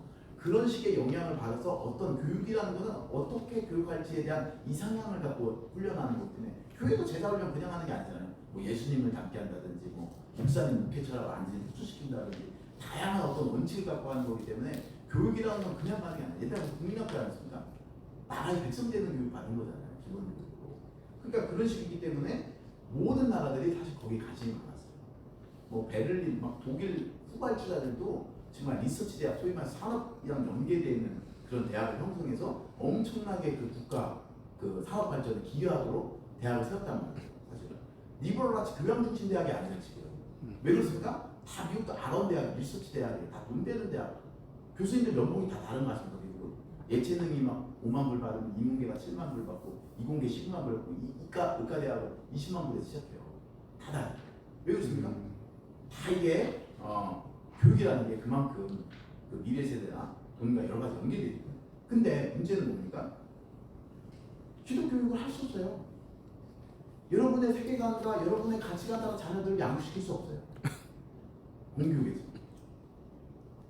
초등학교 1학년이 하나님이 저를 창조하셨어요. 딱 그랬어요. 교회에서도 그렇게 배웠고 아빠 엄마한테도 그렇게 배웠어요.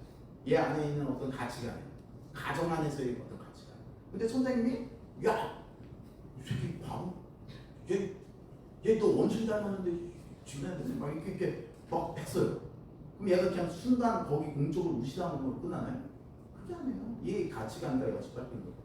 그래서 헤르만 바빙크는 되게 온화한 남자인데 이런 그 유아 교육에 대해서 뭐라고 해야 돼? 이거는 정신적인 강간이다. 아이디야. 왜 그렇습니까? 가정과 교회에서 배운 그 가치관 밸류를 왜 집었습니까? 왜 애가 어리니까? 기독교 교육이라는 것은 사실 어떤 우리 안에 부모님들, 학부모들 안에 자유가 없어요. 그래서 이때 양심의 자유를 키워도 왜냐면 기독교 교육에서 그게 되죠. 내 자녀를 내 기독교적 세계관, 기독교적인 가치관으로 자녀를 키우게 하는 게 왜 잘못해요? 범죄입니까? 자유의 자유, 양심의 자유. 근데 왜 공교육만 펀딩을 받고 사회공헌? 그러니까 엘리트 뭐 이런 게 아니라 여러분 만약 그 모든 그 펀딩이 기독교 학교도 나와서 어떤 그 모든 학교가 어떤 그 국가가 정한 스탠다드를 넘어섰어요. 학교라는 인가받을 수 있는 기준을 넘어섰어요. 교장도 있고 선생님도 있고 뭐 어물도 있고 그걸 갖췄어. 그런 다음에 학생 수다가 펀딩을 받아야 되는 거죠. 사실은 그 어떤 전체적인 어떤 가이드라인과 그 기준만 넘어서면 어떤 세계관이든 어떤 가치관이든 학교를 세울 수 있어야 돼요. 그게 되게 중요해요. 그게 자유의 학대예요. 사실 자유의 학대예요. 그래서 그 카이로가 사실 그 운동을 일으켜요. 그 운동을 기독교 학교운동인 거예요. 사실 처치 에듀케이션. 왜냐면 기독교 학교로 뭘 했냐면 왜 우리는 세금아 우리만 돈 내고 다녀. 사실 이중과세예요. 여러분. 공교육 다니면 세금 안 받는 건데 뭐 세금 지금 학교 운영되는 거 아닙니까? 전 국민이.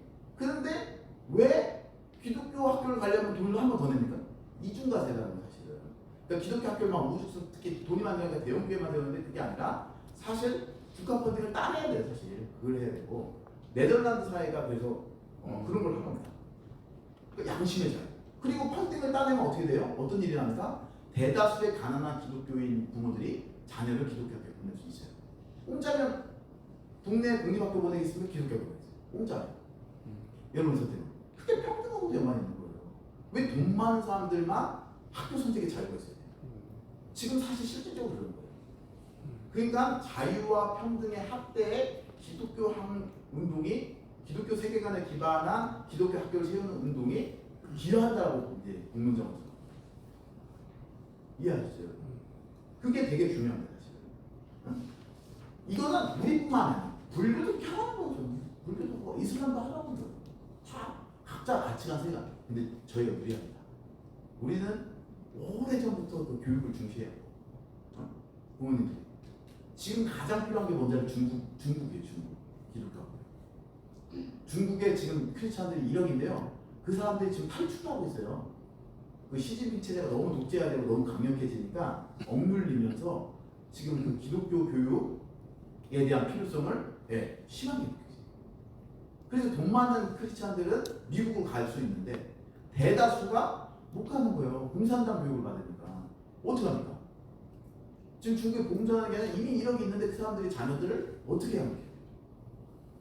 제주도 같은데 할아버지가 돈을 내는 중국에 뭐라고?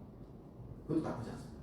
그리고 이런 식으로 기독교 운동을 일으키다가 그걸 지지하는 사람들, 특히 로마 카톨릭과 연대했어요. 로마 카톨릭이랑 파이퍼가. 그러면서 세운 정당이 반응입니다. 세속주의랑 경쟁하겠다는 거죠. 그걸 위해서 로마 카톨릭하고 연대를 한 거예요. 잘했죠. 그래서 그런 식으로 해서 정당을 세웠어요. 그래서 양심의 자유를 하란 정신의 핵심으로 봅니다. 하란의 정신은 양심의 자유. 그래서 진짜 CNN에서 뭐 방송을 했는데 자유의 미래를 보려거든. 네덜란드를 보란 말이었어요. 진짜 암스테르담. 너무 심하다. 거기 막 매춘 투자했고 마약 투자했고 너무 심하게까지 가기는 했는데 어쨌든 양심의 자유를 내걸고 하고 그 다음에 뭡니까? 그 양심의 자유가 어떻게 구현되냐? 자녀 교육, 기독교 교육, 그리고 선거권 그걸 위해서 투표권을 계속. 그래서 원래 투표권이 없었잖아요.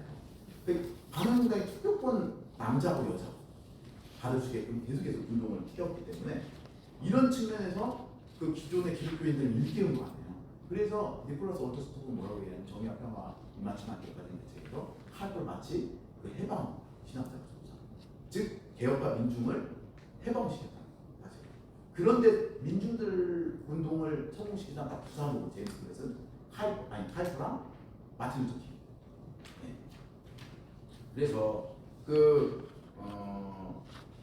정치의 영역을 도외시할 필요가 없어요. 사실 정치의 영역.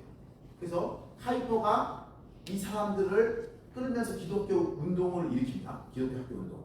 기독교 학교 운동하면서 기독교 교육, 초중고 세우는데 기여하고 대학까지 세워줘야 돼요. 그리고 근데 이제 막상 이런 운동을 일으키려고 하다 보니까 카이퍼가 뭘 했냐면 언론이 필요한 거예요. 왜? 이 기독교 민중들을 일깨우고 계속해서 티칭을 하고 가르쳐야 되잖아요. 즉 기독교 신유 교양을 이렇게 가르쳐야 되는데 그러기 위해서 필요했던 거라면 저널리즘이었어요. 저널리즘. 그래가지고 카이퍼가 헤럴드하고 스탠다드라는 했는데 그 주간 신문 뭐냐면 자유로운 네덜란드에서 자유로운 교회와 자유로운 학교라는 이상향을 추구했어요. A free church and a free school in free Netherlands. 얼마나 프리가 나오냐? 자유. 그리고 프리 유니버시티예요. 그러니까 카이퍼의 거의 핵심은 자유예요. 자유. 그래서 그 자유로운 이 나라에서 자유로운 교회 그리고 자유로운 학교 세우겠다. 그래서 주간 신문 중에서 사람들 계속해서 일깨우고 지금 그런 운동을 일으킨 거고 그 다음에 그 스탠다드에서는 정치 전문을 아는 일간 신문을 그러니까 뭐야? 방송, 언론. 지금도 이제 기독교 방송, 유튜브 지금에서 유튜브 하시지 않으셨을까 생각해요. 네. 어쨌든 그러니까 유럽의 문화가 이렇게 탁월한 그래서 그 당시 그 신문 같은 게 옛날에는 어떻게 신문이 됐냐면 순대 피넣듯이 이렇게 된 거예요. 사실 옛날 고전 가장 큰 신문의 단계는 이게 월요일날 있고 화요일날 있고 수요일 그러니까 교묘하게 제일 앞에 있는 거예요. 왜 이렇게 신문이 그렇게밖에 안 나왔는데 갑자기 그 18세기와 19세기에 뭐가 나왔냐면 카이퍼 때 그 매스미디어가 발견돼요. 그래서 내 마음대로 편집권이 최초로 된 거예요. 그리고 그때 사진이 나와 사진. 저놈이 도둑질하다가 탁 하면 걔는 진짜 도둑 놈이에요. 사진 처음 나왔어요. 사진 나오고 이렇게 편집이 되니까 뭡니까? 그때 카이퍼가 뜬 거예요. 왜요? 어떤 걸 헤드라인을 일주일 동안 어떤 거를 우리 일간지에 헤드라인을 하냐?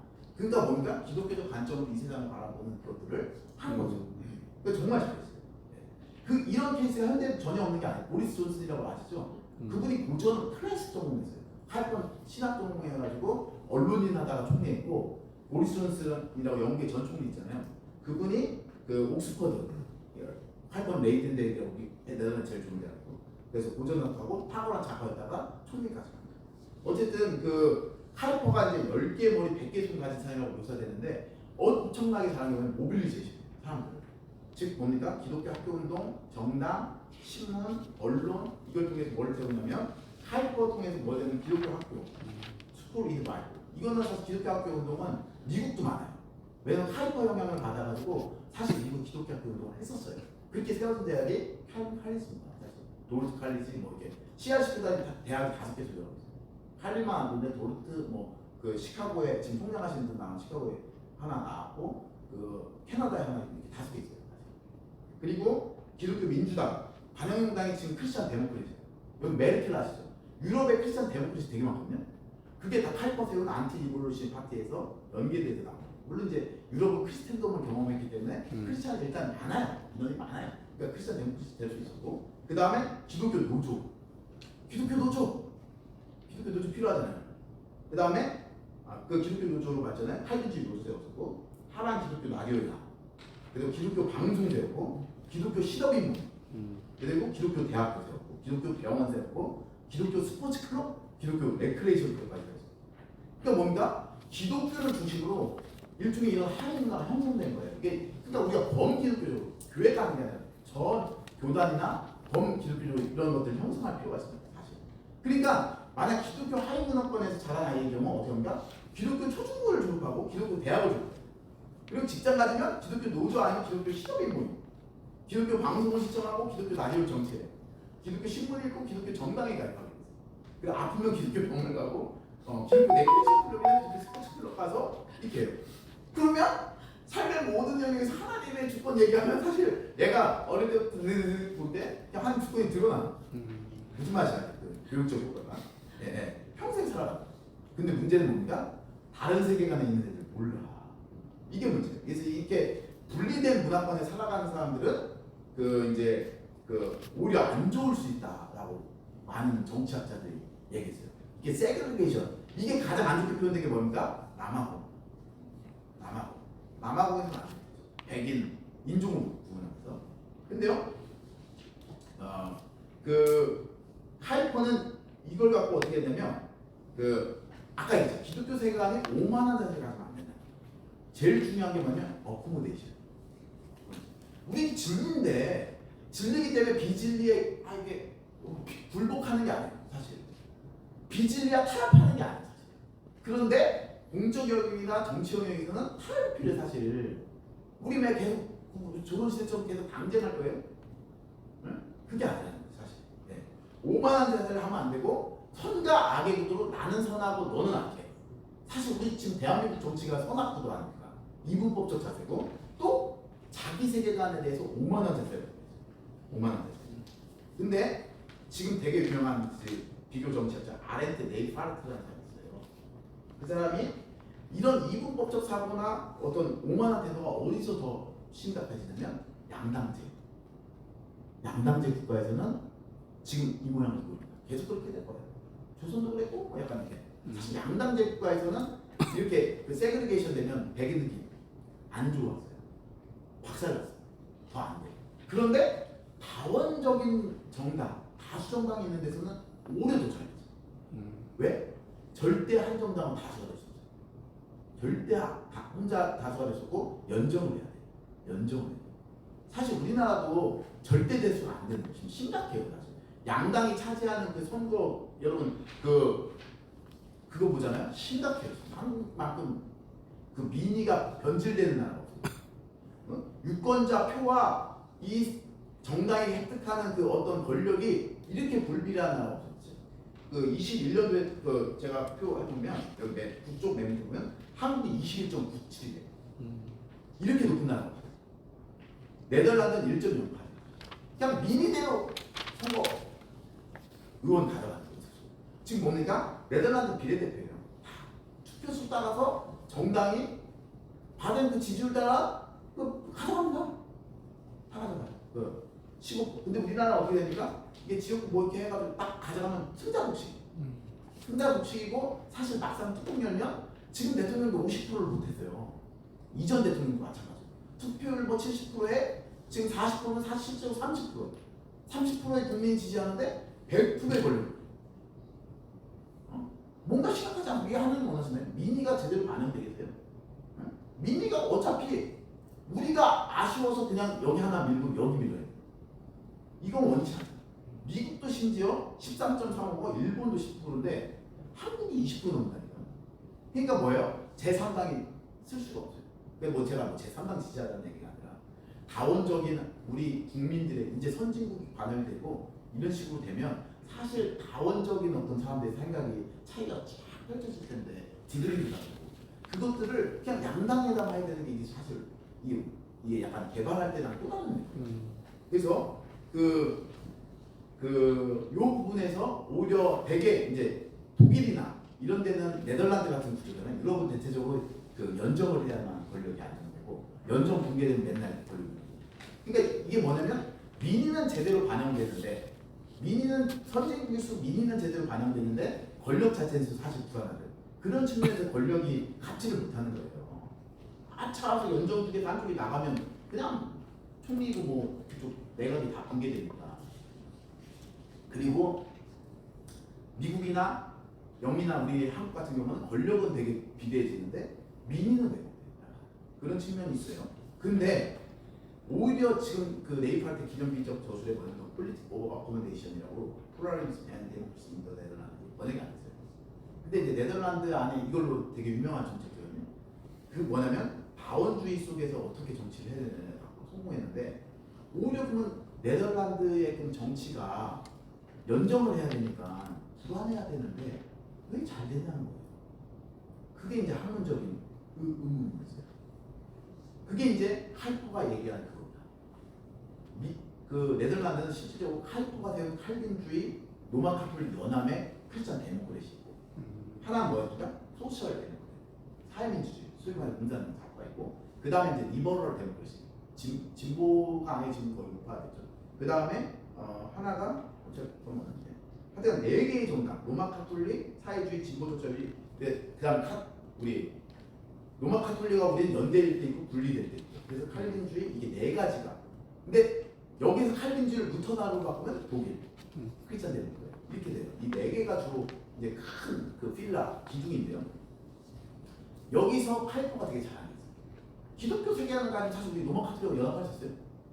로마 카톨릭 2단이잖아요. 약간 그런 식으로 보자. 그게 아니라 로마 카톨릭하고 연대를 하는 거예요. 어떤 측면에서? 기독교 교육. 로마 카톨릭도 그 기독교 교육 세우는 되게 하죠. 기독교 병원.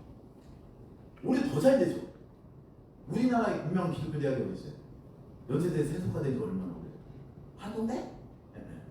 그리고 오히려 그 로마 카톨릭이 미국이나 한국에 더 잘 돼요. 서강대나 뭐 이렇게 조지타운에 다 잘 돼요. 노틀데임이라든지. 그리고 병원도 지금 오히려 미국에서 기독교 병원 하면 다 지금도 카톨릭 대학이 의대는 1등 아닌가? 취소 났던데 3조 벌었던데 병원 중에 제일 많이 번 병원이 카톨릭 대학. 저는 주식을 사는 카톨릭 대학 병원 연대라서 세브란스보다 왜? 돈 되니까 그만큼 카톨릭 대학은 괜찮아. 그런 식으로 로마 카톨릭하고는 연대를 합니다.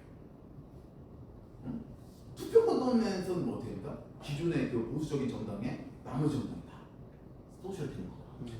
노조 위해서는 어디라고 하죠? 소셜 데모크래시. 그런 식으로 계속해서 연대하는 거예요. 어코모데이션. 즉 기독교 세간의 오만함이나 현악 구도를 버리고 정치 영역에서는 사실 그걸 잘하는데 목사님들이 목사님들 잘하잖아요. 바리가 그런 말을 했거든요. 정치는 종종 더럽다. 교회 정치는 항상 더럽다. 그래서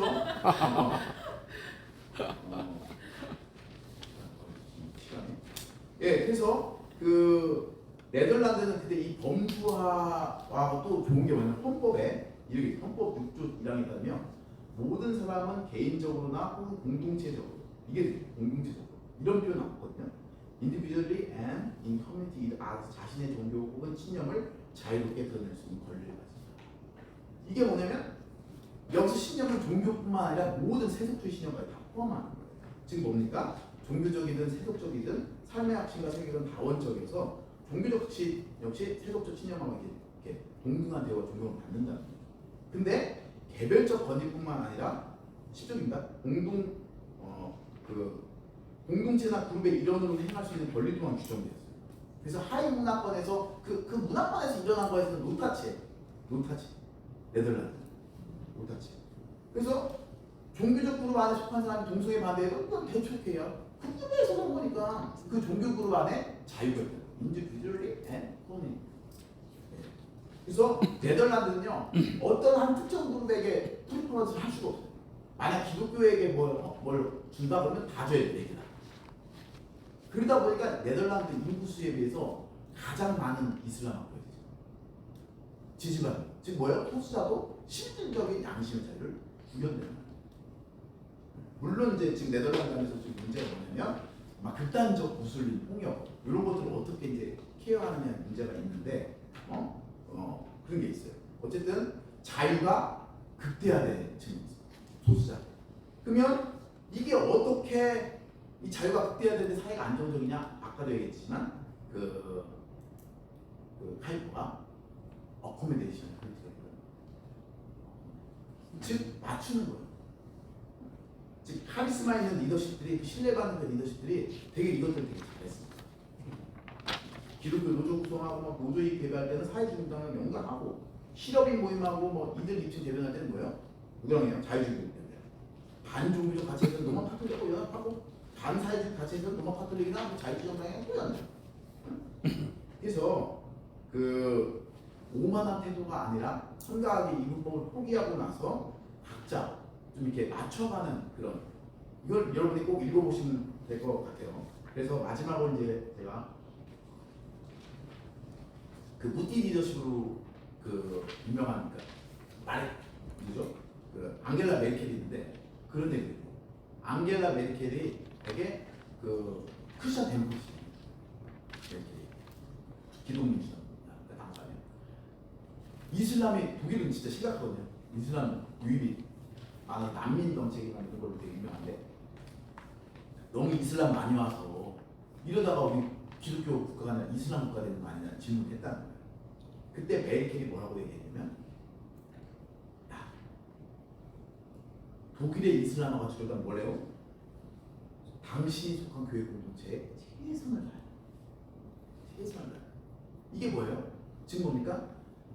이 다원주의 구조 속에서는 누군가를 혐오하고 이렇게 반대하는 걸로 되는 게 아니라 뭐예요? 너 자체가 속한 그 공동체의 매력을 극대화시키는 그게 카이퍼야 지금. 일단은 살아야 되는 거죠. 우리가 억지로 싫든 말든 이슬람이든 뭐 동성애자든 우리가 뭐 옛날 공산주의든 근데 되게 아이러니한 거 뭔지 아세요? 우리가 이제 반공하다가 반 이슬람하다 이제 반 LGBTQ를 하는데 반 동성애의 최선봉이 뭔지 아세요? 지금 미국에서 얘기하는 3대 반 동성애 집단이거든. 중국 공산당, 그다음에 아랍 무슬림, 한국 기독교. 근데 우리가 반공하다가 반 무슬림하다가 반 동성애니까 이게 좀 애매해져. 반 동성애 그룹의 최상의 협력 파트너는 이슬람이에요. 여러분보다 더 반대예요. 거기 다산 아닙니까? 거기를 놓쳤어. 반대해가지고. 공산주의도 여러분 동성애 찬성할 것 김일성 그 체제에서 그건 되게 자유로 극대화되는 거예요, 사실은. 예? 이 두 개랑 연대해서 반동성애 내야 되는데 계속 이런 식이야 돼요. 이게 안 맞아, 삐꾸가 안 맞아. 공산당이 얼마나 반동성애 할지 정말 중국 공산당. 근데 그런 이미지네 우리가.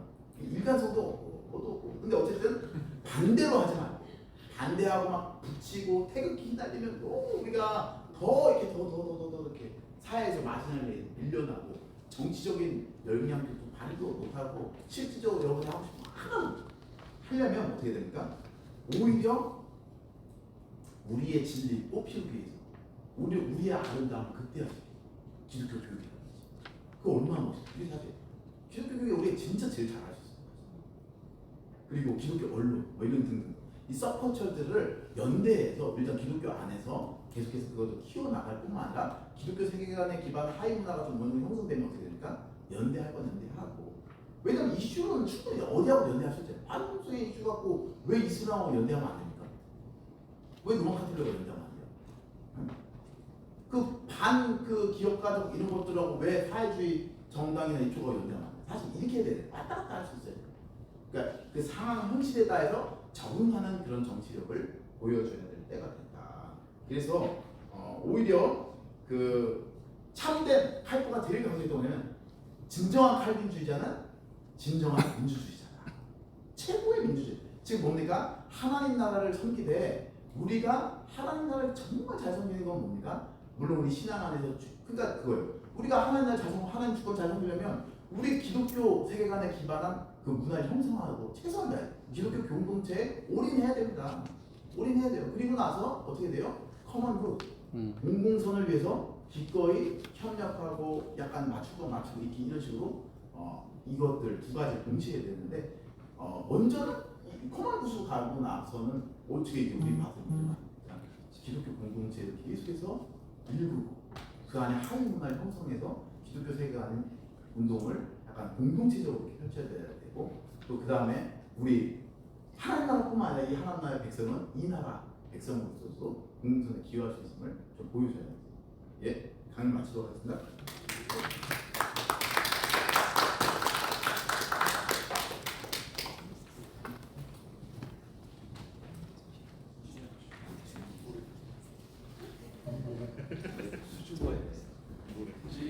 예, 네, 좋은 강의, 좋은 강의 참 감사를 드립니다. 김윤득 박사님은 이제 우리가 늘 아쉽게 생각했던 아브라함 카이퍼에 대한 그 공부를 아주 깊게 하셨기 때문에 좋은 강의를 우리가 많이 들었다 생각을 합니다. 한 가지 이제 혹시 질문 있으시면 한번 질문하시고요. 제가 생각하고 있을 적에 한 가지만 질문을 했습니다.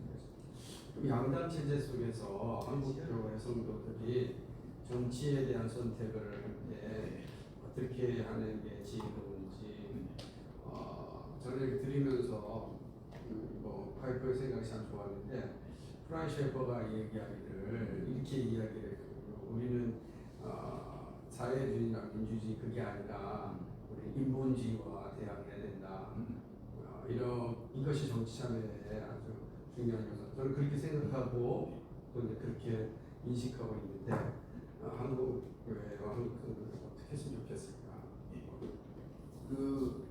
이제 카이퍼가 이제 그 처음에 사고 자체가 프란시 셰퍼의 경우는 뜻이거든요. 발림이었어요. 안티시스. 그러니까 이제 세상 문화나 특히 이제 그 모더니즘. 왜냐면 그 당시 카이퍼 초창기 정치 활동을 시작하고 카이퍼의 어떤 공적 그 커리어가 약간 그 안티시스트 모더니즘이에요. 현대주의에 대한 발림. 약간 그 기점으로 해서 사실 그게 되게 강했어요.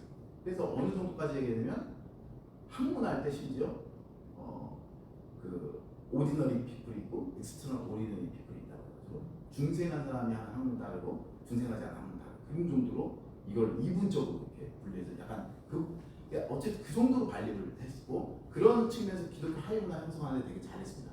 되게 탁월해. 그래서 셰퍼라든지 스킬더라든지 이런 분들은 카이퍼의 전기 즉 뭡니까 발림을 많이 이렇게 끌어다서 그 현대 문화에 대해서 되게 발림적. 왜냐면 그때 현대 문화가 정말 최상의 안티 기독교였고 정말 내추럴리즘이 너무 심했어요. 그래가지고 이제 카이퍼가 그런 선택을 했었던 겁니다. 근데 이제 세기말이 되면서 이제 엎어질 때 1852쪽에서 이제 20세기, 19세기 말 20세기 원래 그 세기말에 사람들이 세기말 현상이 있잖아요. 우리는 뭐 Y2K 막 이렇게 그때 사람들이 약간 어떻게 되면 종교적이 되는 게 약간 이게 현대주의 그리고 세계대전 그러면서 이제 약간 그 현대주의 자체가 지금 현대주의 없잖아요. 포스트 모던이고 약간 그 현대주의 안에서도 세락이 일어나고 그러니까 이 그 안티 크리스찬 안에서도 일종의 그 커먼. 그제 옛날에는 무조건 반립을 했어야 되는데 이제는 그 현대주의 안에서도 약간 양립 가능한 측면이 있다는 것들을 이제 카이퍼가 후기에 발견합니다. 특히 수상이 되고 나서 정치 영역의 절정에 올라가서는 그러면 수상이 됐는데 자기 반대하는 애들 반립을 이렇게 계속하면 어떻게 되죠?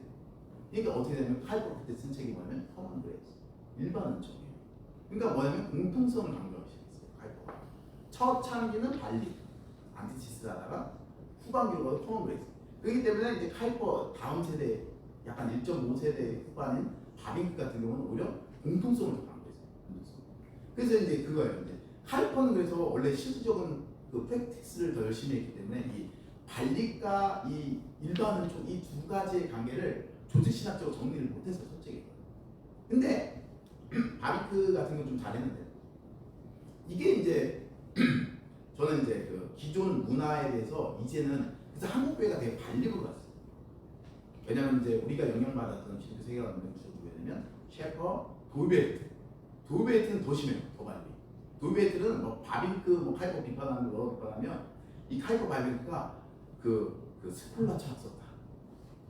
그 이게 페이건 이교도 철학이나 막 그 일반 막 사용했다고 막 비판하면서 어떤 문화였거든. 퍼징, 순수하게 전적으로 성경적이고 전적으로 개혁주의 신학적으로 돌아가자라는 게 셰퍼 아니야 도이베르트. 더 심한 사람 벤틀. 전제야. 전제 안 받기 전에 전도도 안 해. 그러니까 뭐냐면 이 반립이 극대화되었고 그게 이제 우리 칼빈주의 안에 속에 한국 기독교는 그래서 그러니까 카이퍼의 어떤 성공은 받아들이는데 근데 성공이 사실 일반적으로 연관있거든요. 근데 그게 아니라 카이퍼 전기 특히 반립의 문화가 뭐 셰퍼, 도이베르트, 뭐 벤틸 우리나라 대한민국의 개혁주의 신학자들 거의 외민나거든요. 서철원 교수님 벤틀 제자예요, 심지어. 그러니까 어떻습니까? 이거 뭐 이제 우리 퍼징 뭐가 정통이냐, 이단이냐, 뭐가 문제냐, 약간 요렇게만 주로 쫙 내리 몇십 년 달렸어요. 양당제에서 분단 체제에서 이 약간 퍼징 약간 뜯어내고 순결하게 하고 막 큐리티만 이렇게 하니까 박사님 오류. 지금 큐리티가 우리 자체 안에서 붕괴가 된다. 큐리티 크게 강조했는데 문제는 우리도 되게 불순해. 음란하고 돈 많고 막 이러니까 이 지금 약간 양쪽에서의 어떤 그게 있거든요. 그러니까 그런 분위기가 있고 오히려 지금 시대적으로 변화가 저는 그거예요. 불교, 예를 들어 불교. 우리가 그 구원의 방식, 우리 스스로가 부처가 될 수 있다, 이거 못 받아들이지. 그렇지만 뭐 인생이 고난이라는 거지. 그거 왜 우리가 같이 못하는 거야? 인생 고난 안 해요? 인생 고난이에요. 인생 즐거우세요?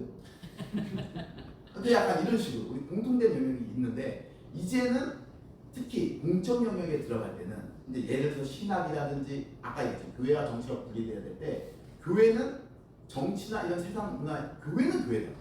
그분에서 정말 퓨리티를 강력하게 주어야 된다.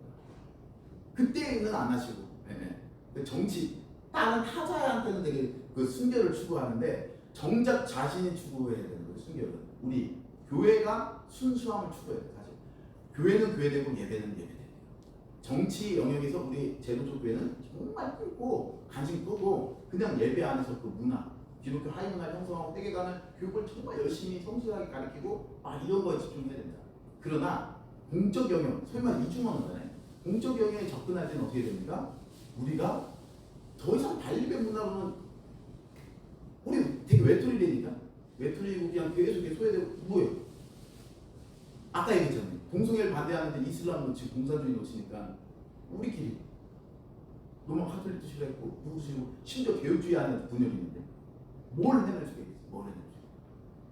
그러니까 개혁파, 구구파 뭐 몇 개 합친 이 쪼인된 몇 개 영역에 속한 사람들만 나오는 거예요. 그러니까 그 부분에서 좀 강조해야 될 게 뭐냐면 일제는 그 창조, 특히 정치란 건 창조의 영역이니까 그 창조에서 강조하신 그 창조주 하나님, 모든 사람이 다 하나님의 형상 아닙니까? 그러니까 커먼 그레이스 이런 것들.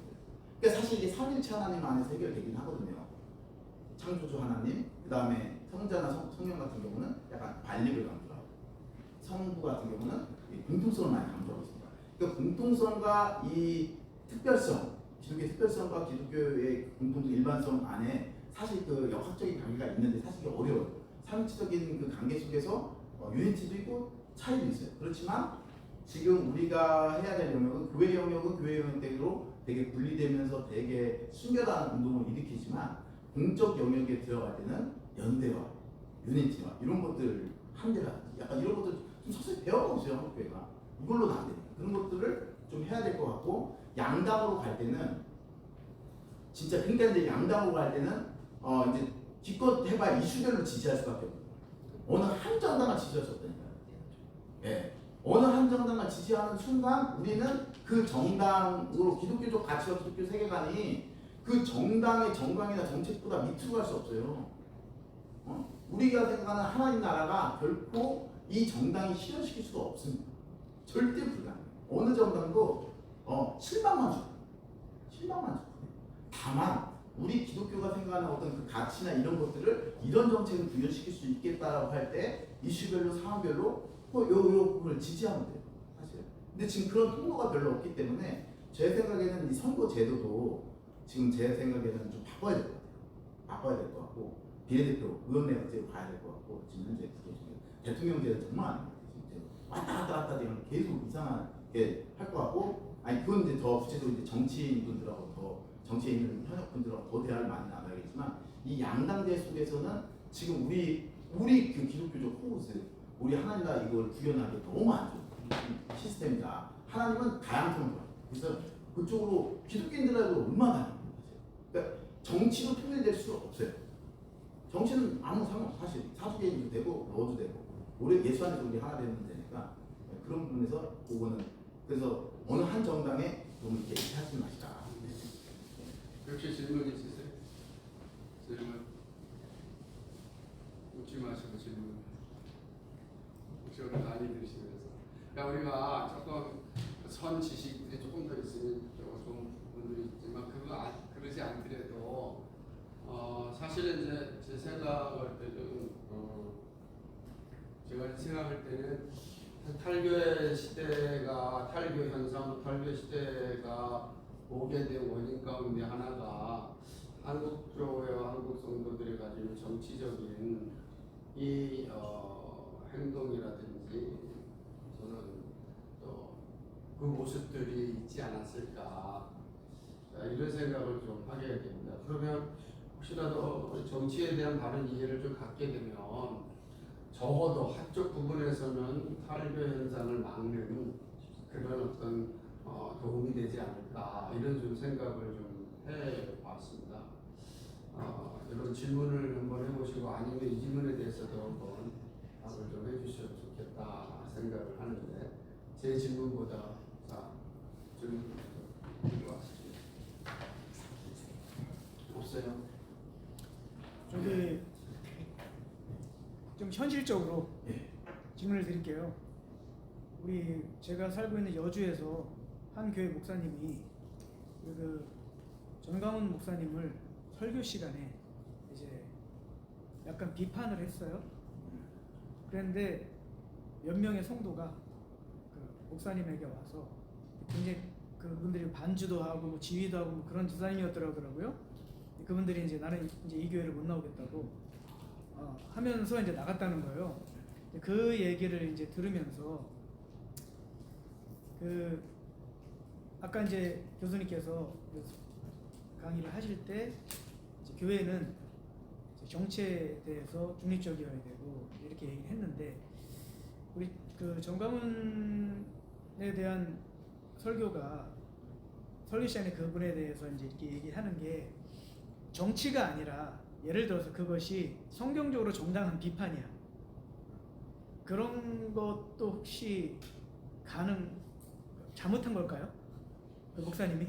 같은 질문이에요.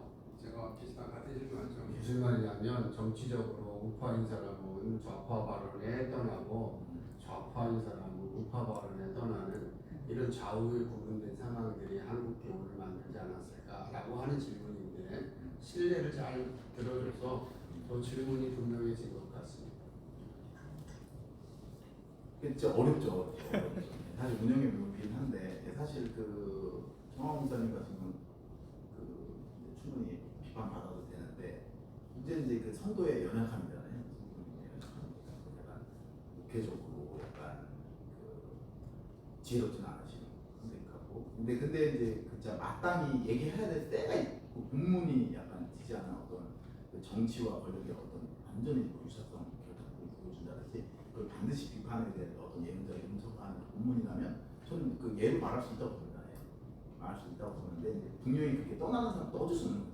사실 어떤 중에서 그분이 복음 때문에 떠나는 거면 뭐 정말 우리가 좀 어떤 해결을 해야 되겠지만 사실 그 정치적 관점의 차이로 떠나는 거는 좀 그럴 수 있다고 봅니다. 그리고 또 그런 분이 떠나는 게 어떻게 그 목사님 목회도 유익해요. 네. 목사님하고 이렇게 나온 것 같고 그 다음에 그 진짜 목사님들 안에 그런 분들이 많아요. 저희 한인교회 어떤 특강을 받아가지고 그 칼빈 그 얘기하는 왕이 좀 잘못할 때 국왕이 문제가 있을 때 어떻게 하나 기독교관이 나오거든요. 그 밑에 있는 하위 공무원들이 왕을 농민들이나 이렇게 대중들이 이렇게 데모해서 쫓아내는 게 아니라 그 하위 공무원을 통해서 이렇게 왕을 쫓아내려는 걸 추출하라는 거예요. 근데 그게 이제 현대적인 의미에서 뭐는 그냥 왕도 없는데 그게 이제 결국 콘스티튜션 헌법 체계를 활용하라는 거예요. 사실. 그러니까 질서와 구조를 활용해서 하라는 거예요. 그러니까 이제 대중들을 선동하는 방식이 아니에요. 그래서 이제 제가 박근혜 탄핵을 들었는데 박근혜 대통령 탄핵이 사실 만약에 촛불 집회로 해서 그냥 촛불 집회 누군가가 청와대 가서 쫓아냈으면 저는 반대합니다. 그건 어떻게 퍼블릭 오피니언이긴 하지만 대중이 사실 그걸 원하는 게 아니라 그렇게 이제 왕 이렇게 하는 게 아니라 그때 이제 그 여론에 이제 영향을 받은 국회의원들이 어떻게 해요? 헌법체계 안에서 탄핵 절차를 헌법에 규정한 탄핵 절차를 거쳐서 그 헌법재판소에서 이렇게 했기 때문에 그걸 해야 그걸 활용하라는 거예요. 근데 그것듯이 진짜 약간 이제 목사님들이 약간 사실 개별적 설교라든지 물론 이제 이것도 맞긴 맞는데 그거보다는 어떤 그 정강훈 목사님에 대한 포지션 이런 것들은 약간 정말 그분이 이제 남비브리컬하고 정말 우리가 멀리해야 될 분이다 정치적으로 그분 이제 교단이나 약간 이렇게 구조를 좀 활용하고 있어요. 오해라든지 약간 이렇게 그러라고 있는 거예요 사실. 그걸 활용하면 좀 좋겠고 또 우리가 이제 그 양당 체제 안에서 사실 진짜 조심스럽습니다. 특히 목사님들 더 조심스럽어요. 어차피 이 지금 현재는 목사님 수리남 같이 보고 있는 상황에서 어떤 정치적 어떤 프리퍼런스를 하면 나머지 그쪽이 다 떠나는 거니까 그거는 그냥 굳이 목회를 위해서라도 얘기 안 하는 게 더 좋을 수 있고 물론 그렇다고 뭐 소신을 포기하는 게 아니라 아까도 얘기했지만 소신은 지키고 늘 우리는 우리의 소신이나 우리의 핵심 기독교적 세계관 가치관은 늘 지켜내야 됩니다. 그것은 무엇이죠? 그걸 못 지키는 걸 호구라고 하거든요. 이제 한국말로 이렇게 해서 그렇게 하면서도 그 양당 요건 진짜 제가 봤을 때 진짜 제도 자체 많이 바뀌어야 될 것 같은데 당장은 쉽지 않을 것 같고 분단 근데 이제 벌써 약간 지역 감정은 많이 사라진 것 같아요. 많이 사라진 것 같아요. 저 어릴 때 확실히 지역 이거는 좀 덜해진 것 같고 우리 세대 같아요. 세대 같은데 그런 면에서 지금 뭐 제가 뭐 실질적으로 뭐 어떻게 큰 뭐 이게 보탬은 못 드리는데 그냥 조심하고 굳이 언급을 삼가면 그래도 도저히 못 찾겠으면 한 번 말하고 그 정도를 내보내는 것도 좋지 않을까. 사실은 이제 기독교 세계관운동이나 또 개혁교 운동의 가장 핵심은 학교입니다. 그래서 교회사를 봐도 그렇고 늘 교회가 세워지면 학교를 세웠습니다. 근데 이제 아까 말씀드렸던 것처럼 이게 이제 재정이 문제가 되니까 대부분의 세워진 기독교 학교가 고급 사립학교로 다 대부분 전환됐죠. 그래서 외국 대학교라든지 통로가 되어지니까 그런 측면에서 있을 때 한국에 있는 교회들이 학교 운동을 할 때 노예가 좀 어렵긴 하지만 어떤 좋은 소스가 있을 수 있을까. 그러니까 제 생각에 요건 정말 적극적으로 입법 활동을 해도 될 것 같아요. 왜냐면 지금 정말 학교 그 지금 국민의힘하고 민주당에서 지금 하는 게 뭐냐면 지금 20% 돌리는 걸 낮추자 그런 의견도 있고 지금 이게 어떻게 예산을 쓸지 몰라요 사실. 그때 이때가 하나님 신대입니다. 이때가 정말 때예요. 왜냐면 저는 이때 모든 스쿨이 동일한 학생 수에 따라 전 펀딩 받아야 돼요. 그러면 기독교 학교 운영 여러분 누구나 할 수 있어요. 코우스 많은 학교가 원하는 어떤 스탠다드가 있잖아요. 국가가 제공하는. 네. 그 스탠다드만 넘어서면 충분히 만약 펀딩을 받는다면 가능해요. 그걸 메이크업하는 거거든요. 그러니까 저는 지금이야말로 저는 국가가 지금 남아있는 예산, 특히 초중고 쪽의 예산이 되게 많아요. 초등 너무 남습니다. 심지어 신동식 목사님 교회 열심히 출석하던 부부가 제가 잘 아는 후배가 있었는데 서천에 내려갔어요. 그 여자분의 고향으로. 근데 거기가 전 학생이 12명이에요. 12명. 그러니까 학생이 너무 없는데 집 구하니까 여기 교사, 간사 아무도 안 쓰는데 여기 쓰라고. 학교가 간사 쓰고 있어요. 그리고 애들 방과후 학교에 진짜 막 승마해주고 정말 여러분 생각 요즘 국립도 정말 시골로 가잖아요. 재산입니다. 그게 돈이 남는다는 거예요. 지금 교육 예산이 쓸데없는 데 많이 써요. 사실 비리오 검사님 중에 하나인데 그렇게 막기 위해서 커먼 굿이잖아요. 그러면 어떻게 되냐면 지금 사실 진짜 좀 제가 기독교 학교 운동 하시는 분 기독교 학교 운동을 세우는 데만 자꾸 주력을 하거든요. 세우고 이제 돈 있는 교회나 약간 이쪽 끼고 많이 하는데 그게 아니라 누구든지 다닐 수 있게끔 사실 그거는 그러려면 우리 좀 포기해야 될 게 뭐냐면 기독교 학교 운동만 펀딩 받으면 안 돼요. 모든 프라이빗한 모든 단체가 그러기 위해서는 불교도 세울 수 있고 이슬람도 세울 수 있고 뭐 LGBT도 세우라는 거예요. 각자의 그 세계관 가치관 따라 자녀들을 양육해보고 그 양육한 아이들이 어떻게 커먼 굿이나 이 나라의 민주주의나 이 나라의 좋은 시민이 되는지 같이 경쟁하자는 겁니다. 그러니까 우리가 다양한 꽃들로 이 정원을 꾸게 하고 다시 그 안에서 우리가 불교를 무심하면 안 되고 불교 안에서도 좋은 교육이 있잖아요. 인생 고난이라든지. 뭐 약간 우리한테 싸우고 이슬람도 뭐 얼마나 약간 그런 것들을 다양하게 너네가 너네 가치로 한번 키워보라는 거예요. 근데 우리가 키워서 더 잘 되면 더 오게 되어 있어요. 그러니까 기독교 복음전파에도 더 유용하고 그러기 때문에 다만 우리가 약간 그런 게 있거든요. 기독교 학교만 돈을 줄 수는 없습니다.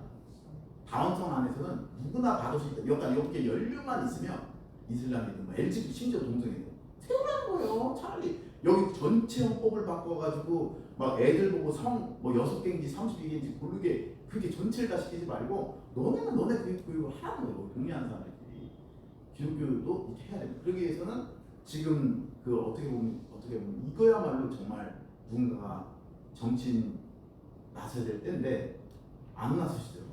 정치는 그냥 그래서 시간이 돼서 네. 우리 제가 하는 거 아니고 밴드에 지금 영상을 보신 분이 질문을 올렸어요. 한국 교회의 보수화 경향에 대해서 어떻게 생각하시는지. 정치적으로 보수화 얘기하시는 거죠? 그런 거 아니에요? 네. 아니 근데 이제 보수해야 될 영역이 있다면 저는 보수 당연히 해야 될 영역이 있고 그건 정말 이슈별로 그 한국교회 보수화는 사실 그 제 생각에 세대 때문에 그런 것 같습니다. 세대 왜냐면 지금 사실 MZ 세대 잘 돼 안 다니고 선교단체가 무너지고 지금 그 노인교회잖아요. 사실 한국교회 노인교회 가고 미국처럼 이제 점점 그게 돼가고 70대 근데 사실은 근데 보수화에서 이제 두 가지 측면인데 그 이 성도님들의 자원을 잘 해야 된다. 근데 그분들 안에 이제 성향 정치적으로 이게 자꾸 이걸 폴리티컬리 약간 어떤 포지션 동일하게 해서 이 사람들 맞추는 게 아니라 이 사람들 잘 이렇게 하나님 백성을 끌어내야 되죠. 근데 이제 그 보수화에서 사실 그 뭐 나라 사랑하고 약간 그 대구에 가더니 어떤 젊은 한 문대훈 목사님과 한번 만났었는데 그런 얘기 하더라고요. 대구에 오면 참 나라를 사랑하시는 분들이 많다고 이제 좋게 계속 표현한 것 같아요. 근데 그런 것들을 좀 이렇게 그 애국 나라 사랑하는 그 마음들을 어떻게 잘 이렇게 공적으로 시민교양을 좀 양성해야 될 필요성이 있고 사실 한국교회가 약간 지금 보수화된 그 분들에게 뭐 이렇게 어떤 교육을 시키죠. 그러니까 소위 말해서 이제 그 신앙, 뭐 전도 이런 쪽은 개인 경성에 대해서 많이 이제 제자 훈련했는데 사실 하나님께 옥한 목사님 제자 훈련도 사실 그 최현복 목사님한테 그 얘기 하더라고요. 그 부교육자 출신인데 소시민 양성 어떻게 더 했냐. 약간 어떤 퍼블릭 디사이플 메이킹에 대해서 어떤 걸 했습니까? 가면 속으로 리더하고 속으로 제자 훈련하는 걸로 끝나지 어떻게 이제 그 우리 안에서 그 겸손한 게 어떻게 공적 영역에서 겸손하는 거라든지 지금 셀프 인터레스트를 추구하는 이 시대 자기 이익만을 극대화하는 이 시대 속에서 어떻게 그 섬길 수 있는 이런 것들을 공적에게 섬길 수 있는지 이런 것들에 대해서 되게 약해요.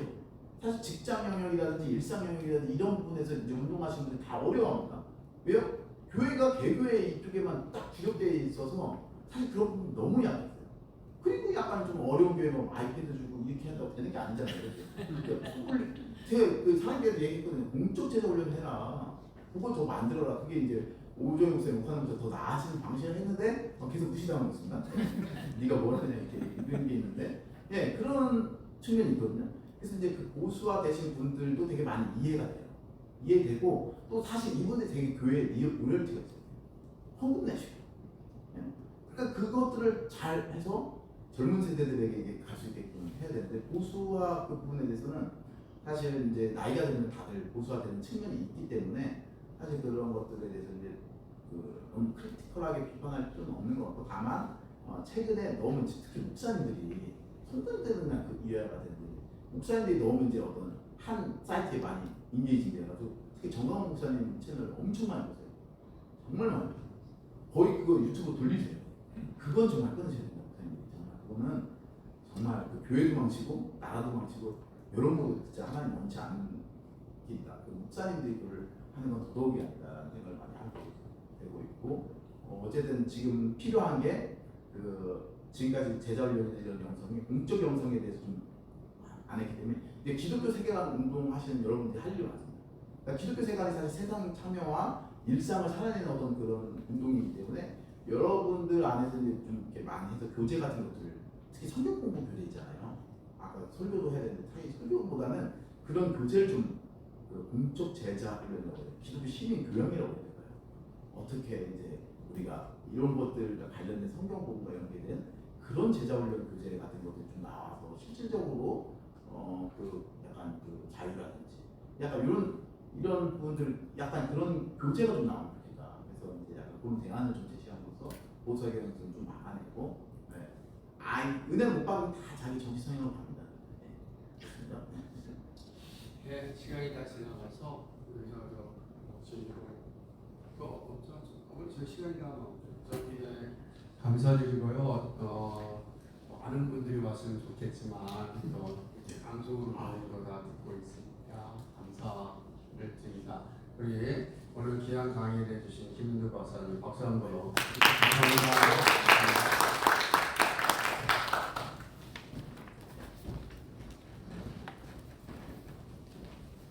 네, 오늘 강의 주셔서 감사드리고요. 네, 재밌게 잘 유익한 시간이었습니다. 이제 식사를 하셔야 되는데 뒤에